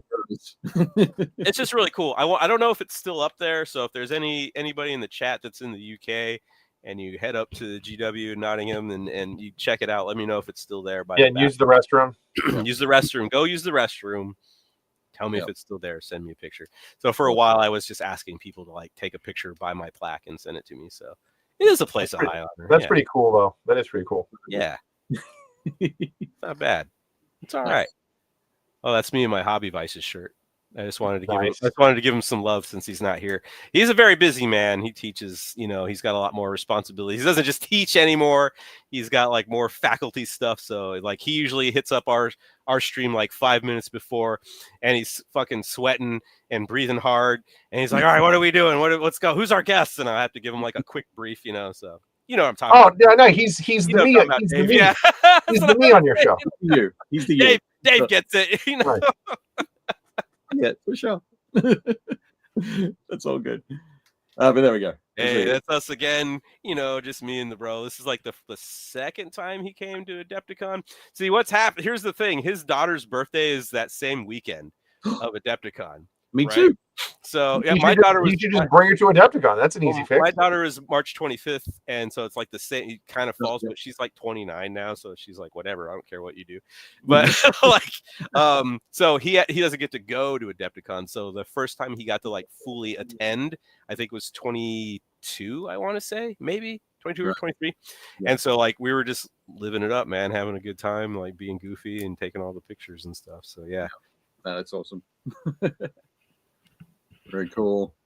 And yeah, I snagged a couple of photos from Google. Yeah. So just to give you an idea of the format of the show. Wow. I love this one. This is awesome. So it's a head-to-head speed painting competition, and you get one miniature. It could be any miniature you want. It has to be primed in a single color. No Zenithal primes. We learned that early on.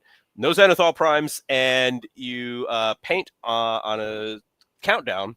The chat gets to redeem their channel points to make things, do things to slow you down. Like you have to do squats. You might have to sing a song. You might have to play Pictionary. There's the compliment redeem. As you can see here, we have animations for all the redeems. It's me and Andrew being romantic. And so like this one's like, you have to give someone in the chat a compliment, like, as they cash it in. And looks like, who's this show? That looks like Shay paints. I don't believe she paints minis anymore. So this is like an earlier show, but we'll have folks come on and they'll challenge either me or Andrew, like Iron Chef style, Nice. Like, oh, I want that guy. But it's evolved since then. Like the new format now is we're inviting 2 guests, and they're battling it out, and Andrew and I just hang out and chat and bullshit. So it's pretty good. We've been doing this for like close to 5 years now. And that's awesome, man. Speed painting a miniature almost every week for 5 years is a lot, but it's really good. That means you could get 52 miniatures done. Dude, this is the joke, because Andrew, and he would tell you this if he was here, typically paints stuff for armies that he's actually playing and using. So for like a couple of weeks, he was speed painting like a different squig, or he was speed painting like a different Imperial Fist guy. And I just buy random shit and just paint. Dave, he is me. Yeah, like he's like, oh, if I'm gonna be doing it, I'm gonna paint stuff for my army, and I'm like, that's so boring. Yeah, I would say I mentioned before the painting happy little minis article for Game Trade magazine. I've been doing that since 2018. Oof. I think. Yeah. June 2018. Yeah. And so a lot of the stuff in that is like, oh, I've got to have the article done by tomorrow. What am I painting right now for something I'm working on? Exactly. Well, you just became the feature or a mini that I'm painting right now. It's nuts. We've been going hard on this. We used to do every Tuesday and Thursday, and that's way too much, dude. Like, oh man. So now we do every Tuesday, 9 p.m. Central Standard Time. And I mean, it's still a lot, bro. You guys understand, like, just the streaming, like it takes its toll. So having like guests go head to head has like really been awesome. It's really funny. Like so one of the coolest things I think about being on the factory team is just getting to like talk to all the other guys that are on the team. Yeah. And so almost every week, myself, Phil, the Glacial Geek, Heresy from Heresy for Heretics, and Sam Lenz, the four of us almost every week on Wednesday, we'll hang out for like 2 or 3 hours and just kind of chop it up. And great. It's really funny though, because we all do such different things that like sometimes like Phil will be like, oh, I'm having a tough time with X. And Sam is genuinely like, I don't know what that is. Or like, Heresy will be like, oh, I have to go and like edit this, like these 3 videos that I did. And I'm like, that's why Dave and I do it live. Like, I know that Dave still does work on the back end. Like we have to send our audio files and stuff to like Gonzo and the guys but we're not editing content. You know what I mean? Like we're not like going back and Dave's not making like super cuts and stuff. Like it's just, we don't do that because the show's live. And then they're always like, I don't know what I would do live. And I'm like, really? They're like, yeah, like Heresy's like, I write out a whole storyboard of like what I'm going to do. And then he maps it out like you're working on a show on television. And I'm like, it's really cool because you kind of get to see like how the sausage is made kind of thing. It's a different muscle, you know, like how they're doing it live. It's fun. It's really fun, but it is like a fringe benefit that I never thought. Like if you had asked me 2 years ago what it would be like hanging out with a bunch of other pro painters, I never would have been like, oh, we found out that all of our formats are really different. Like that's not I mean, there's so many different ways that you can like, access like your hobby and kind of like what you choose to share. Live is great. Like doing it live is excellent, but also there's been times where I'm like, let's maybe go back and let's review the tape on that one. We get a little saucy. And my show is very, very, very, we're terrible. We're just terrible people. The whole thing is like, you're making painting difficult for someone. Yeah. And the chat has leaned into that very hard. I love it. We did a weird one. We did a weird one a couple years ago at PAX Unplugged. Big Rick who was Dave's partner on Happy Little Minis before. Rick basically set up like a cutthroat kitchen kind of painting competition. I love it. Where our tools were horrific. Like we all had like a Q-tip and a brush that literally looked like it had been in a paint cup for like 16 weeks. No, try to make something with this. And then the crowd would also yell out stuff that we had to do. And there was an MC, and he had a bunch of like a hat full of like random stuff, and it was like, he's like, oh, every like 2 minutes he would pull one out and be like, okay, you have to paint with your left hand. Yeah, that's the show. That's my show like, too. I was like, it was a lot of fun, but it was a disaster. Dude, there's been so many like the thing. So here's what happens on my show, and this hasn't happened in a while because I mean, modestly, some people kind of know about it and people have heard about it or seen clips or whatever. We used to get people that would come on and they didn't have any idea what it was, and I would be like, yeah, you got to do all this weird stuff, and they're like, yeah, cool, whatever, and they would come on the show thinking it was just like a chill paint and hang, and all of a sudden it's like, all right, you got to do a minute's worth of squats, and they're like, what, excuse me? And it's like, yeah, go. And it's like, boom, they hit you again. And like, if you complain about something on my show, chat's gonna be like, like they're gonna get you, right? They're gonna be like, all right, squats again. Or if you're like, oh, I don't like singing in public, I'm not gonna, boom, you got to sing a song. Like they like get the blood in the water, right? And they just start going for you. And it's like, people like at first were like, oh, I didn't know what this was. And we've had a few moments where like we thought guests were like really pissed off at us, but like afterward they're like, no, I was just like caught off guard, but like I'm cool now. And one of my favorite clips is actually Malev was on the stream the first time he came on, and he's like doing squats and all that, and he's like, what kind of show what is this? Like, what are we doing? I was like, dude, I told you what it was. You're like, that's the commercial. That's the cut. That's the clip that's going to be everywhere. He's like, what is this? Yeah, it was excellent. Yeah, that's awesome. Yeah, I think when I was on probably like 2022. Yeah, it was a couple of years ago now. You're due back. and the chat was very very generous with me. Yeah. I don't think I had to do much. Might have had to do some squats. I don't think I had to sing. I can't remember exactly, but it sounds terrifying now. So excellent. It's been nuts. One of the other things that you do, obviously, Heroes Brush Hour is a very easy thing sort of to point to, and it's a cool, fun format, a great entertainment. Thank you. But I've since then I've been following you on Instagram and checking out what you've been doing. A few years ago now, you started working for. I think you started volunteering. You were doing and organizing sort of stuff at a local store. Yeah, Fantasy Books and Games is so Fantasy Books Inc. is the company. We have 3 stores in our area. I work at Fantasy Books and Games, which is like the newest like kind of flagship store we would call it. It's pretty giant. I've been playing there for like 10 years. Right. And like around after I retired, I got my degree and all this other stuff. I'm like searching for jobs. And I was talking to my friend Brandon, who still works there. He's one of the managers. And he was like, do you want to work here? I was like, yeah, that'd be great. Yeah. Like kind of like a stopgap between finishing up my other degree and going into something like, you know, whatever. And then they just kind of kept me. So like I started off as just a clerk, but now I'm officially community outreach and social media manager and marketing. So I do all the social media, I do all the marketing, and I do all like the cool. My favorite part is the community outreach because like this woman's from one of the schools, and I can just give people stuff for their school. Like they're like, hey, we're doing a silent auction for the band. We're doing a silent auction for this thing, or we're trying to do this type of event. And I'm like, here's stuff. Like I just get to give people stuff or like help them set up events and things like that. So it's pretty excellent, man. I really love it. You guys are in Fairview? Fairview Heights, Illinois, Fantasy Books and Games. Nice. Check us out. Brendan Bell is in the chat, and he said, I opened that account for GW Trade Sales. Oh, nice. Well done. Playing at Brendan's house on Saturday.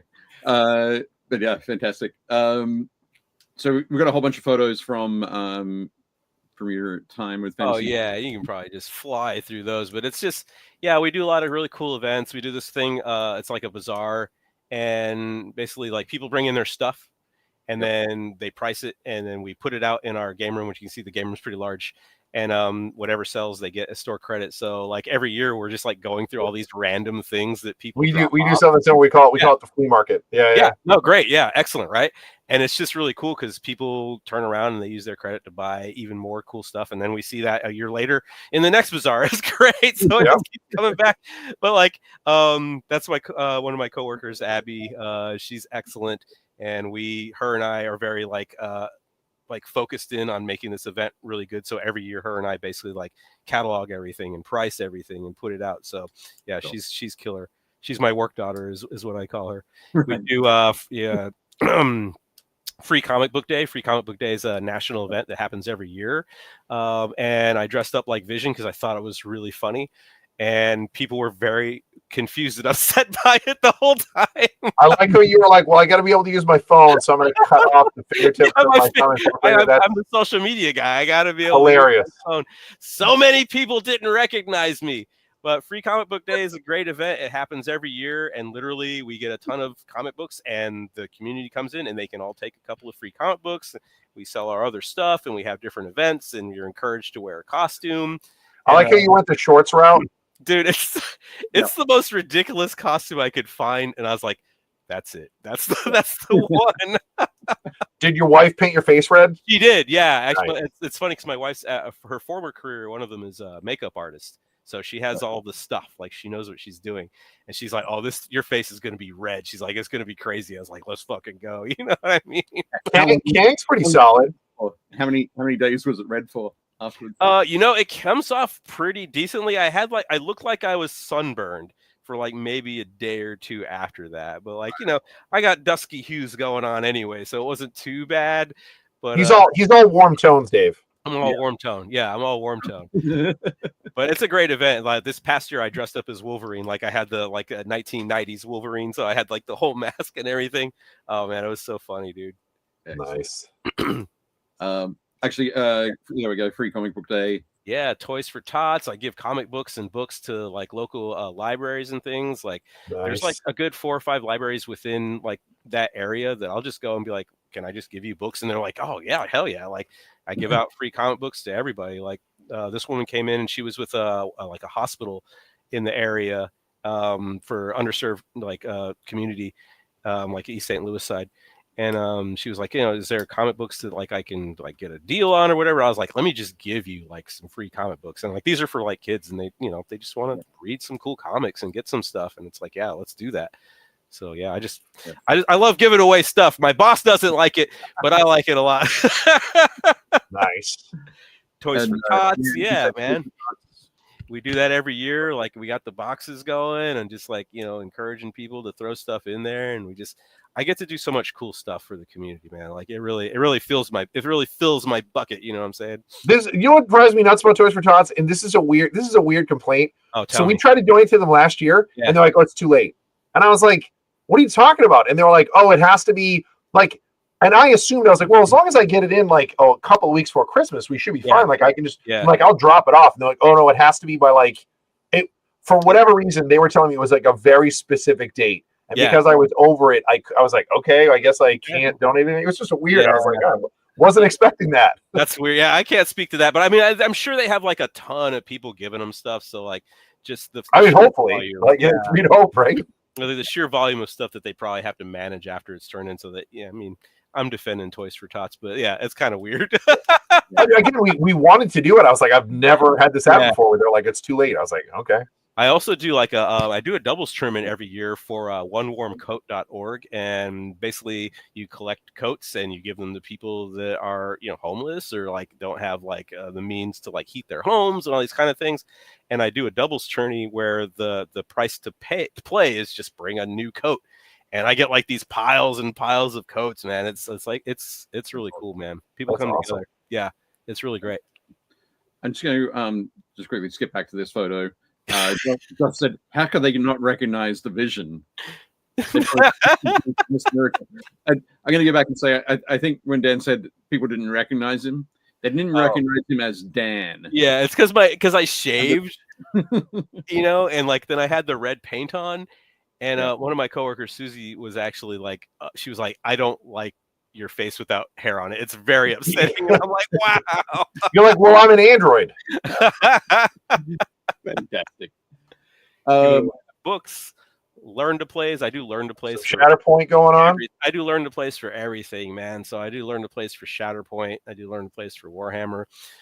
Doing learn to plays for like RPGs. I got my staff doing learn to plays for different games because this is the Star Wars deck building game. Unlimited, so good. Oh no, that's the deck builder. That's the deck builder. I mean, what you call it? Like the Unlimited? Yeah, it's really good.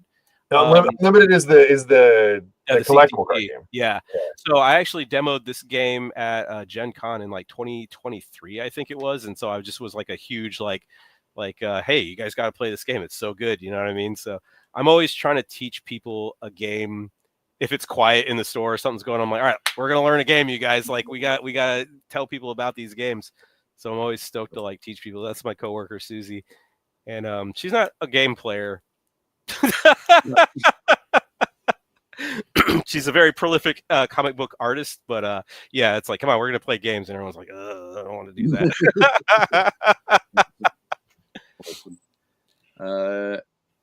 Where's the next one?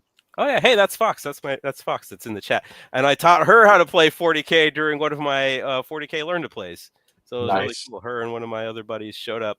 We were all doing music together at the time, so it was the whole band came to like learn how to play Warhammer. So yeah, it was really cool. Well, I literally teach like about 5 or 6 people to play Warhammer every month. Fantastic. That's great. Excellent. Hey, end of show. All right. No, not the end of show. Fox says, I know that person. Yeah. End of the slideshow. But cool. Awesome. No, fantastic. So, Dan, what we do at the end of the show, end of our show, is we have a look through a whole bunch of super cool minis that have been submitted to our Facebook group. I love it. BuildPaintPlay community. And we harshly judge them. It's super harsh. We do not. We are only unvarnished opinions on this show. That is. Well, I was gonna say what we usually do is that our guests tear them apart and we have to build them back up. Oh, Yeah, okay, excellent. We're here every week. Great work. Yeah. We don't want them to be mean to us. But yeah, anyway, so we've got some photos from the group. Let me He does that, feeds people. Hi, Dan. Hey, what's up, man? Call for fire.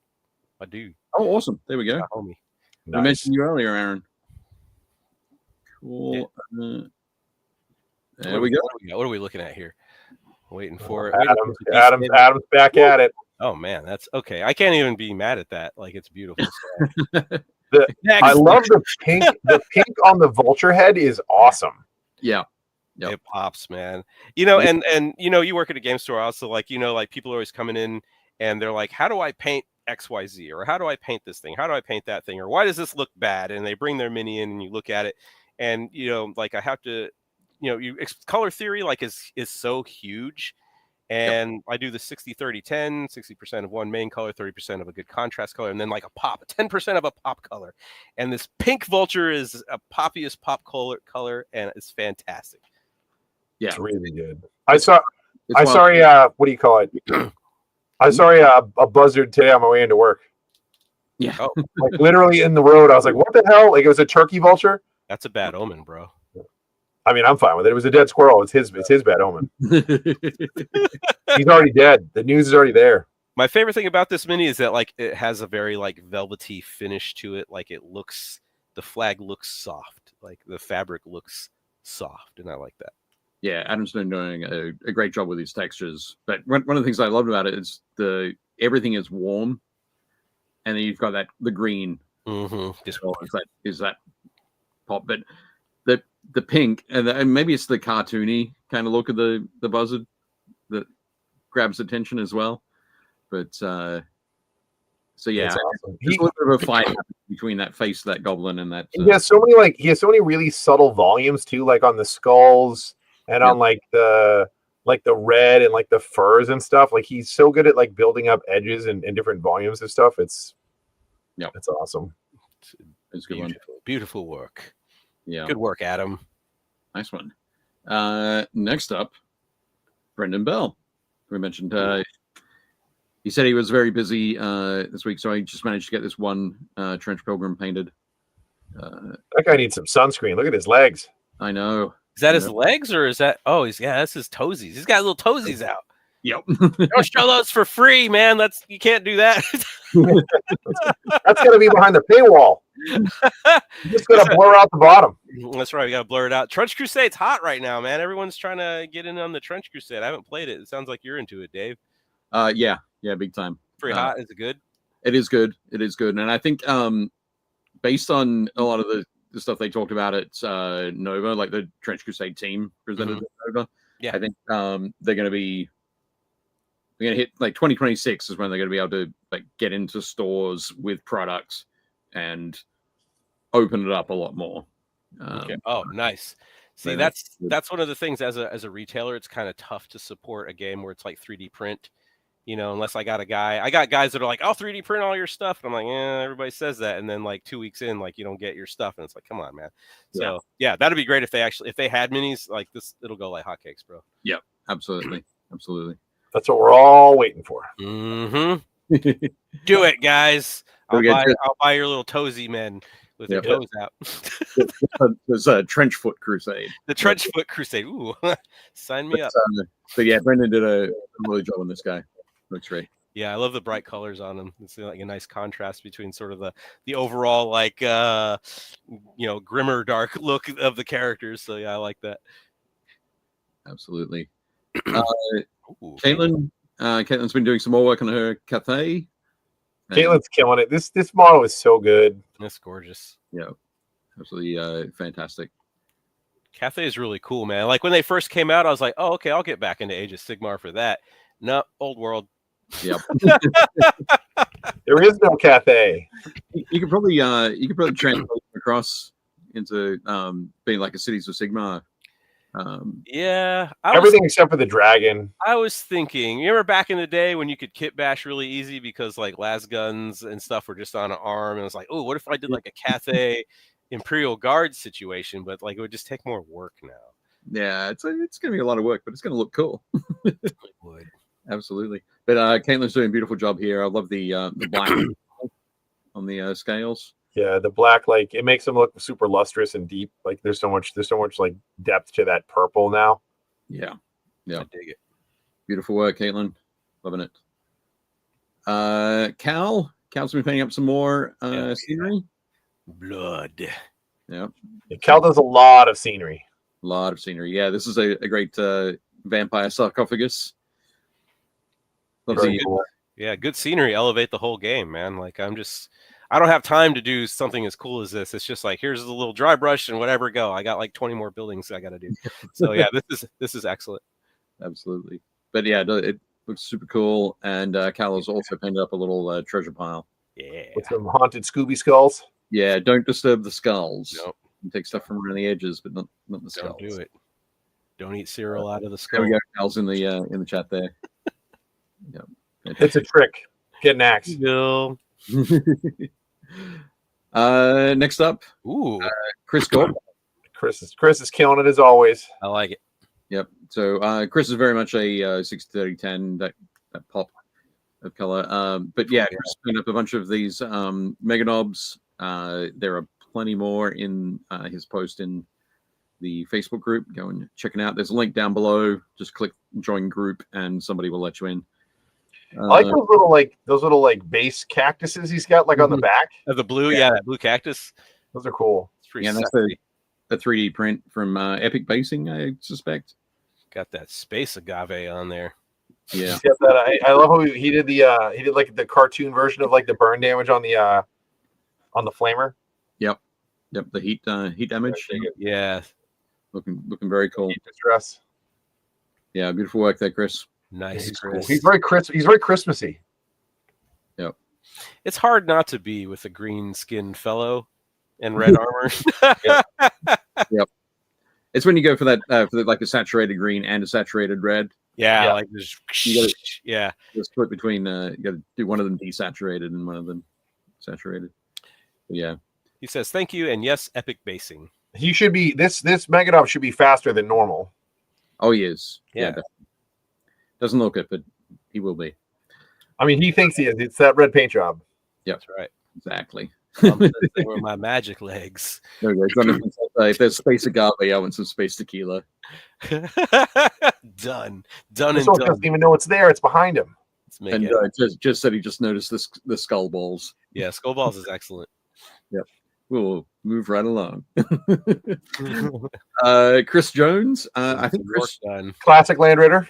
I think Chris Jones might also be another Warhammer hero. Chris is up in Vancouver.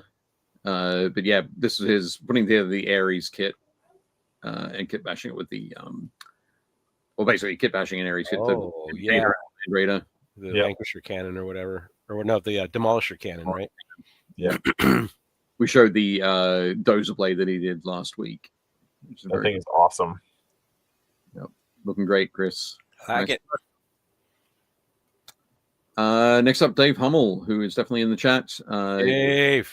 So what's that? Is that an Achilles on the left? And then is that that's the command one that you can only get from we got the sprue from Warhammer World. Yeah, from Warhammer World, because it has the double Aquila commander's turret guard.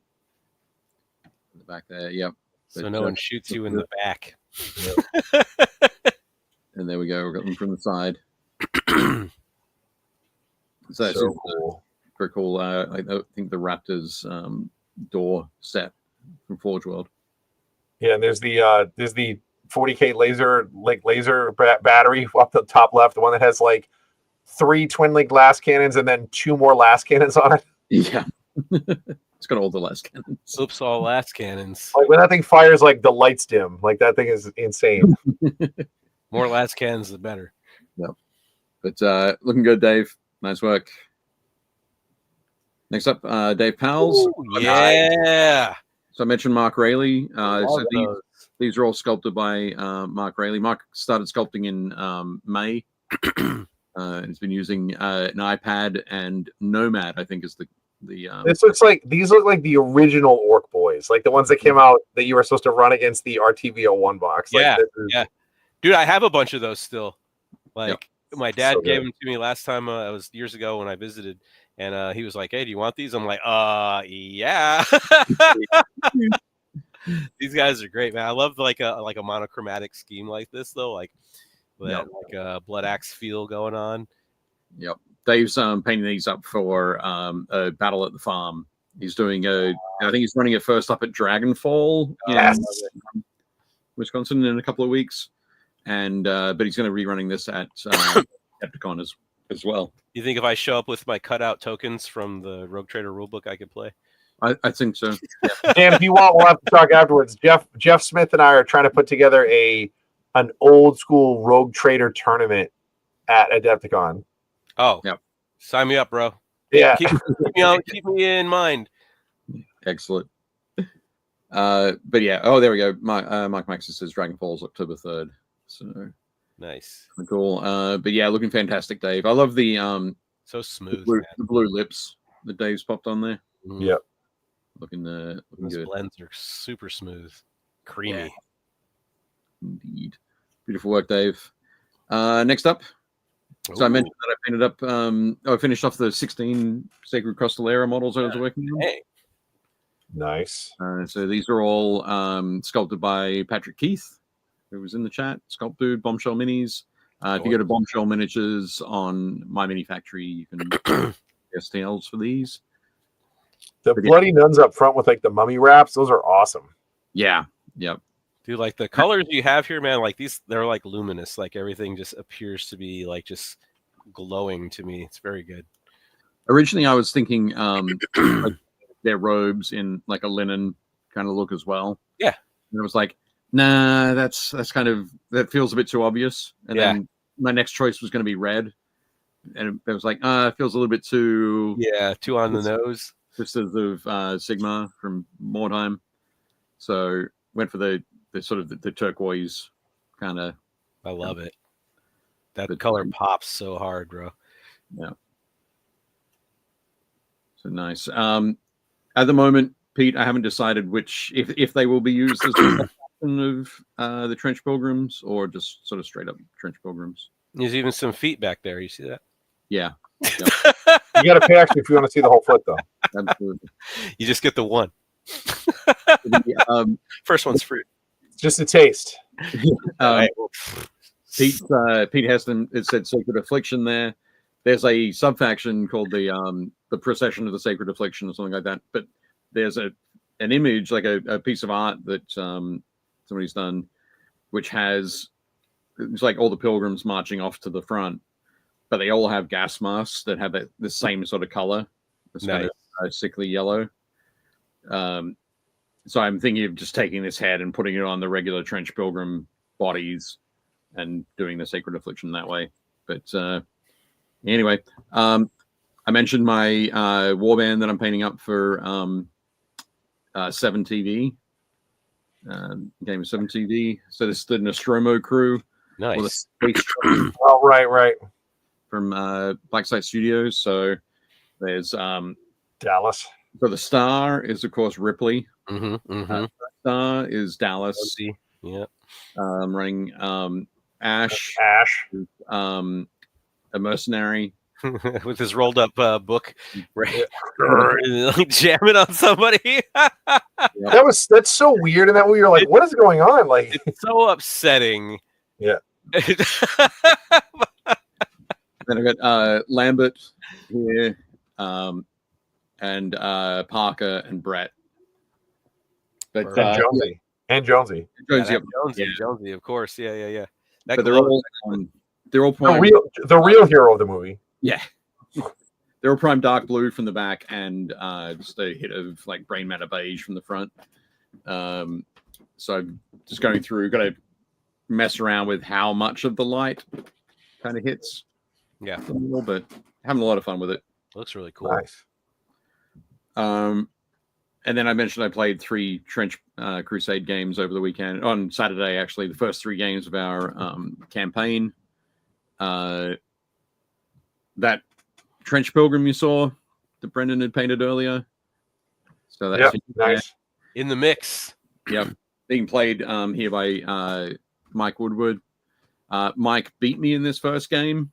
Not too badly, but in the post-game sequence, when I rolled for damage on my Praetor here, who was taken out of action during the game, the leader of my warband. So we're playing 700 ducats this first game. So ducats are the points, really. So 700 points. And at the end of the game, rolling for the injury on the chart, I rolled robbed. So it hadn't actually suffered any lasting damage, except that all of my equipment was stolen.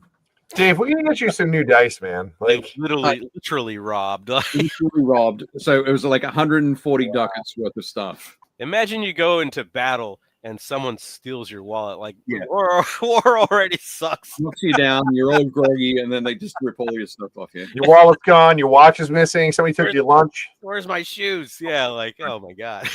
So I've gone the wrong way. There we go. You're rolling the wrong way, Dave. Sorry, I moved the look at him again. But so I had to essentially, rather than going exploring, you can call for reinforcements, which means that the next game everybody's up at 800 point. There's an 800 point threshold, so I was able to buy everything back, which was good. That's serious. Someone stole his giant flaming sword. Yeah, that's gotta suck. You can't get those very easily everywhere. No, it is tough sometimes. But second game, I played against Iron Sultanate. It was run by Chris Marshall, and we ended up with this loads of big base models, all in a terrifying combat in the middle. Because once you get into combat, even if you knock somebody down, you can't automatically step out of combat with them. They get a chance to have a swing at you, and because these models in the center were pretty powerful models, their swings, even when they're down, are pretty dangerous. Still pretty good. LMAO, everyone on the floor. Yeah. It was great, yeah. But in the end, I was fortunate. I ended up winning this game, and it came down to one of the mechanics they have is the initiative each round goes to the side with the lowest model count, and in turn 2. I hadn't killed any of his, and he'd killed one model of mine. So turn 3, I get to start off. My Praetor was able to take out his bull, hit another guy, and it all went downhill for him from there. That's Dave's plan. Get his first guy killed so he wins initiative. Exactly. Pretty much that's the way it works. That's the game. And then the third game was against Brian Delaney, against his new Antioch force, so I get to play against all of the good guy forces. Nice. And this is the point where my Praetor is sitting up on top of a building. And this is the crate in front of me is one of the objectives. But I managed to rack up enough points to beat Brian there. That looks great. Yeah, it was so funny. We're all excited we're playing a game, basically having another 3 games next month, prepping all of the terrain for it, all that sort of thing. Oh yeah. But yeah. It was definitely a cool day. Brendan's wife, Kathy King, you might remember Kathy King, Jake. She cooked lunch for us all. Spectacular stuff. It was nice. Oh yeah, that's a good day. It was. Anyway, so next up, Beaky. James painting up some more heresy stuff. Time, Volkite, can't go wrong. Yep. One of these ones, the Volkite Culverins. Is that right? That's the big one. So I don't know. Is that the Culverin? I think that might be. That might be the Culverin. I don't remember. But all the Volkite stuff's named after sort of 16th century handguns. Yeah, for sure. That's sick. James is rocking some Imperial Fists here and some Blood Angels. He's doing just a mixed Force? Or I genuinely have no idea. I'm assuming that there's only one Legion that wears yellow, so it's got to be Imperial Fists. And if he's running Loyalists, I'm assuming they're I'm assuming he's doing like the Defenders of Terra. I think so. He must be doing it. Yeah. Excellent. But no, coming along well. Good there, James. Next up, Jeff Smith. Not sure if Jeff's still in the chat, but This thing is awesome. Jeff did such a good job on this. I like that. Very vibrant. Yep. Interesting enough, a lot of similar colors from Chris's Mega Knob. Yep. And also going all the way back to Adam's initial Goblin. Everybody's got Christmas on their mind. Ooh. Yep. Reds and yellows. It's just a great color combo, red and green. Yep. Absolutely. Looking cool. So yeah, this is from the this is like the 100 Kingdoms. Yep. Yeah. What do you this call is it? the mounted. I think it's the mounted like captain. The captain has the banner on his lance. I think. Standard. Yeah. But no, beautiful work there, Jeff. Looks great. Very lovely, Jeff. You're killing it, Jeff. He is indeed, and also killing it with Lucius. I'm loving the so I use that great pop of green. Yeah. That's the back in the vials there. Oh, that looks cool. And then kind of brought it full circle with the basing and stuff. Yeah. His whip is so weird. So it comes out of one of the tongues on the shoulder pad, like a tentacle, and then he like wraps it around his arm and grabs it. Yeah. And he's like grabbing it. As you do. Yeah. It's all squishy and gross. Who among us hasn't grabbed the tongue coming out of your shoulder pad? It's what you do. I got to admit, that's why I stopped wearing shoulder pads. Too much tongue grabbing. No, right? It became a problem. Yep. Too much tongue. Always too much. Yeah. Just like beautiful. Looks great. Looks good, awesome. Jeff. Very cool. Oh, hell I forgot about this thing. Yeah, I remember Justin was working on this for a while, doing the backgrounds and stuff. Jez said he's doing it right now. Nice. Awesome. Doing it right now. You got. Yeah. I love this. This is really cool. Yeah. It's looking great. But he said in the his caption of this piece was he's just working out what to put in the hand of the monk. There's going to be a butterfly. There's going to be some bird poop. Yeah, sure. something. Yeah. Yeah. I love that. He's looking amazing. Is this Kung Fu Bobby Hill? Bobby Hill. Could be. Absolutely. Don't touch my purse. Until you said that. I don't know you. Yeah. Now I can't unsee it. Nice one. Thanks. There you go. See, it could be Charlie Brown like the later years. Like he's found his inner peace after Lucy keeps pulling the football. This is like he goes off and joins a monastery. Maybe that's what you can put in his hand. Yeah, a football balancing. No. I like that. No. Then you got to put like the squiggle on his shirt, like that, the design. Yep. We've changed the whole thing. Looking great there, Justin. Justin, killing it. Next up, Luis. The cleanest rhino you will ever see. Cleanest rhino. That's pretty sure. cool. But yeah. Oh, there we go. Just said he could have a tiny woodstock in his hand. Ah, nice. I like that. But yeah, Luis has got the fantastic rhino. The wonderful Raven Guard Beakies. doors in the back. Dude, it's so clean. It's super clean. Really well done so far. The lovely Forge World Demos pattern. Yeah. On the side there. Excellent. Crisp. And Luis also showed us this piece. So this is like a what do you call it? Like a spade bit. Yep.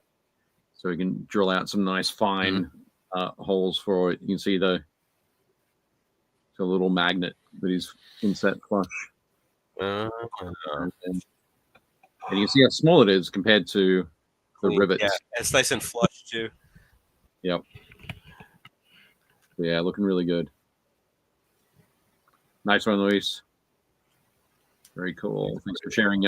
Always share your tools, the tools that you're using with us. So we can get a good idea. But yeah, Mark, to change out things like you can put if you want to have a spotlight or not have a spotlight, smoke or hunter killer missile, that kind of thing. Missile on there. Yeah, all of your accessories. Yeah, very cool. Next up, Patrick Keith. Yeah, Space Hulk. dude. I want to get a bunch of people together and play Space Hulk.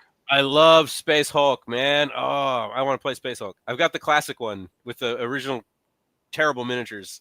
I have the reprint from like 2009 or something. 2009. Yeah, I've got the 2009 as well up on my shelf that way. Oh, but this is the 96 or 97 release. Yeah.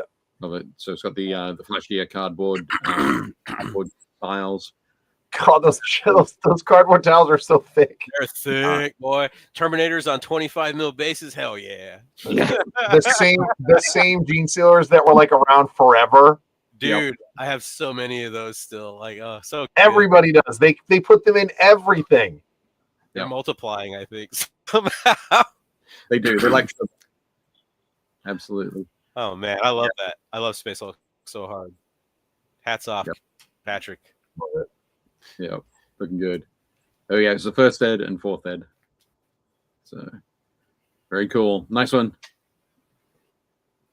Pete Heston, working on some trench ghosts for Trench Crusade.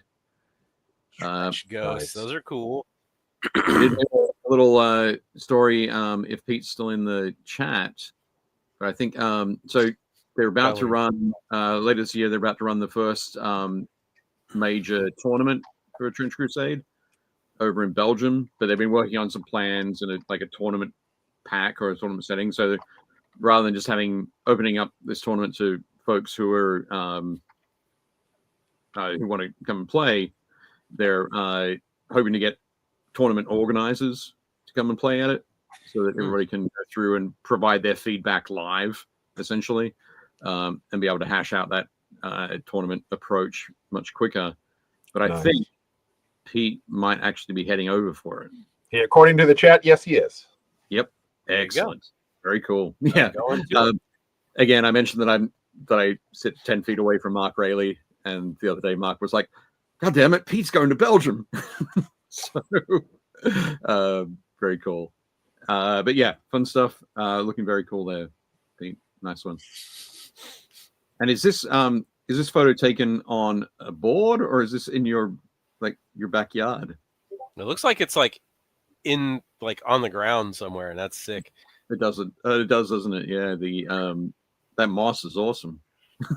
I would love to be able. You can't replicate that. That's nature.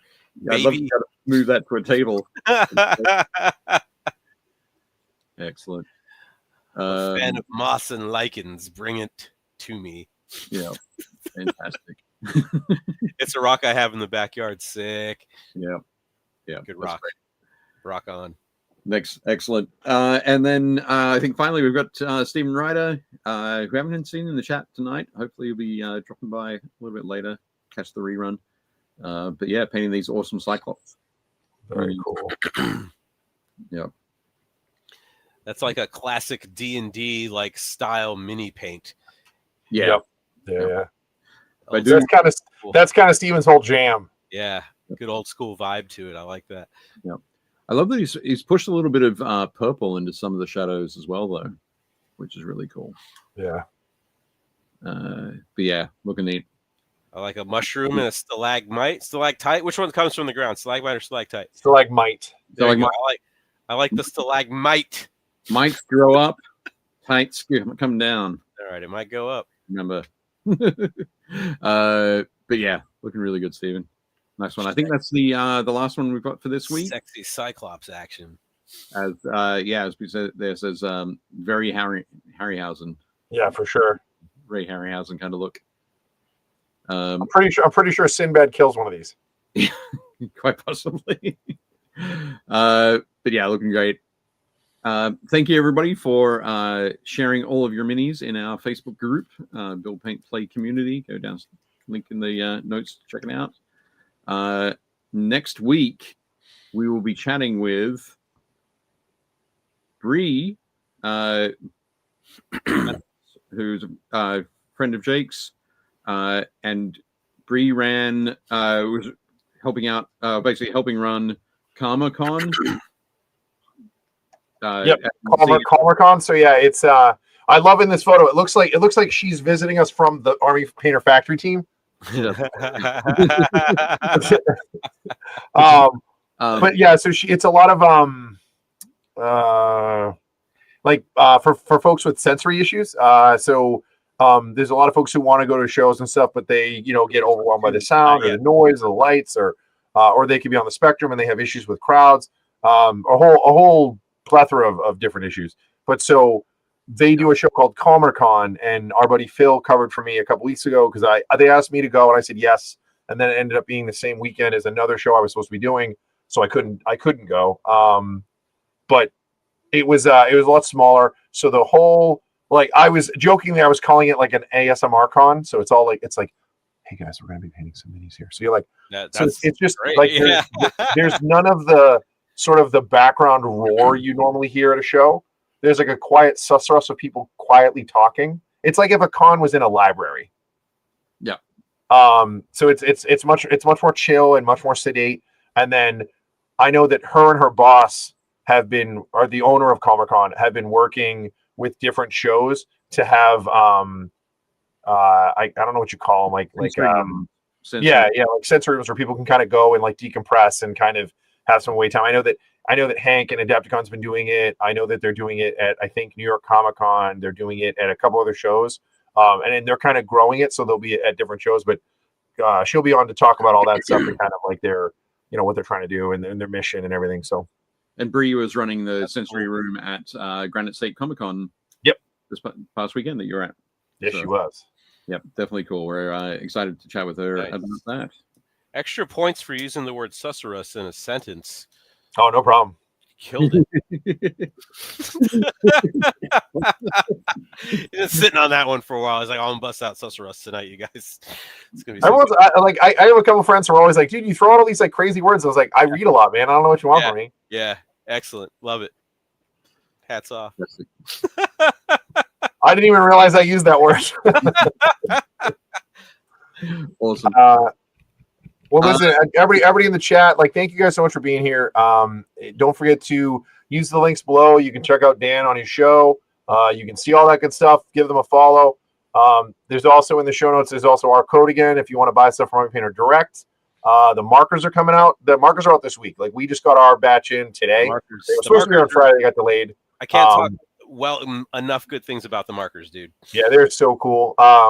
There's like an intro pack that's 3 markers. The starter set is 10. The starter set is a better deal. You also get like a lot more useful colors than getting green, red, and yellow. They're cool if you just want to try it, but the set of 10 is way better, including a metallic silver, which is awesome. Yeah. If you guys can, make sure you give us a like and subscribe below. Hit the notifications, share it, all that good stuff. Leave a comment after we're done here. Thank you guys all for being here. Dave, you got anything you want to go over? I was going to say we're at 975 subscribers, or we were going into the show. I haven't checked. We get to 1,000 very soon. I think unsubscribe and then resubscribe. Is that good? Sadly, no. I just give it a shot. See what happens.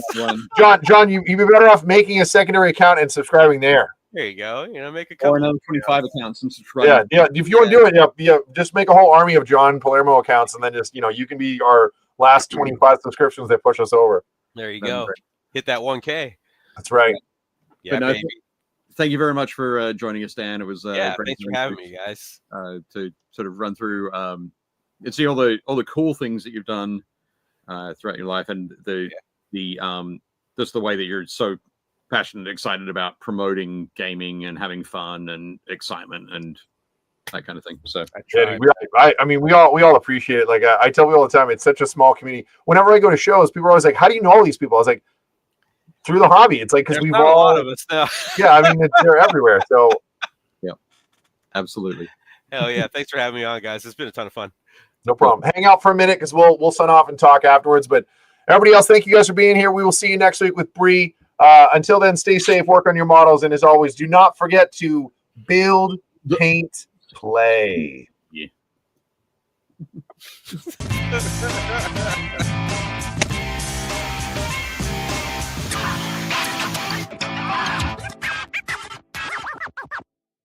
Shut up and sit down.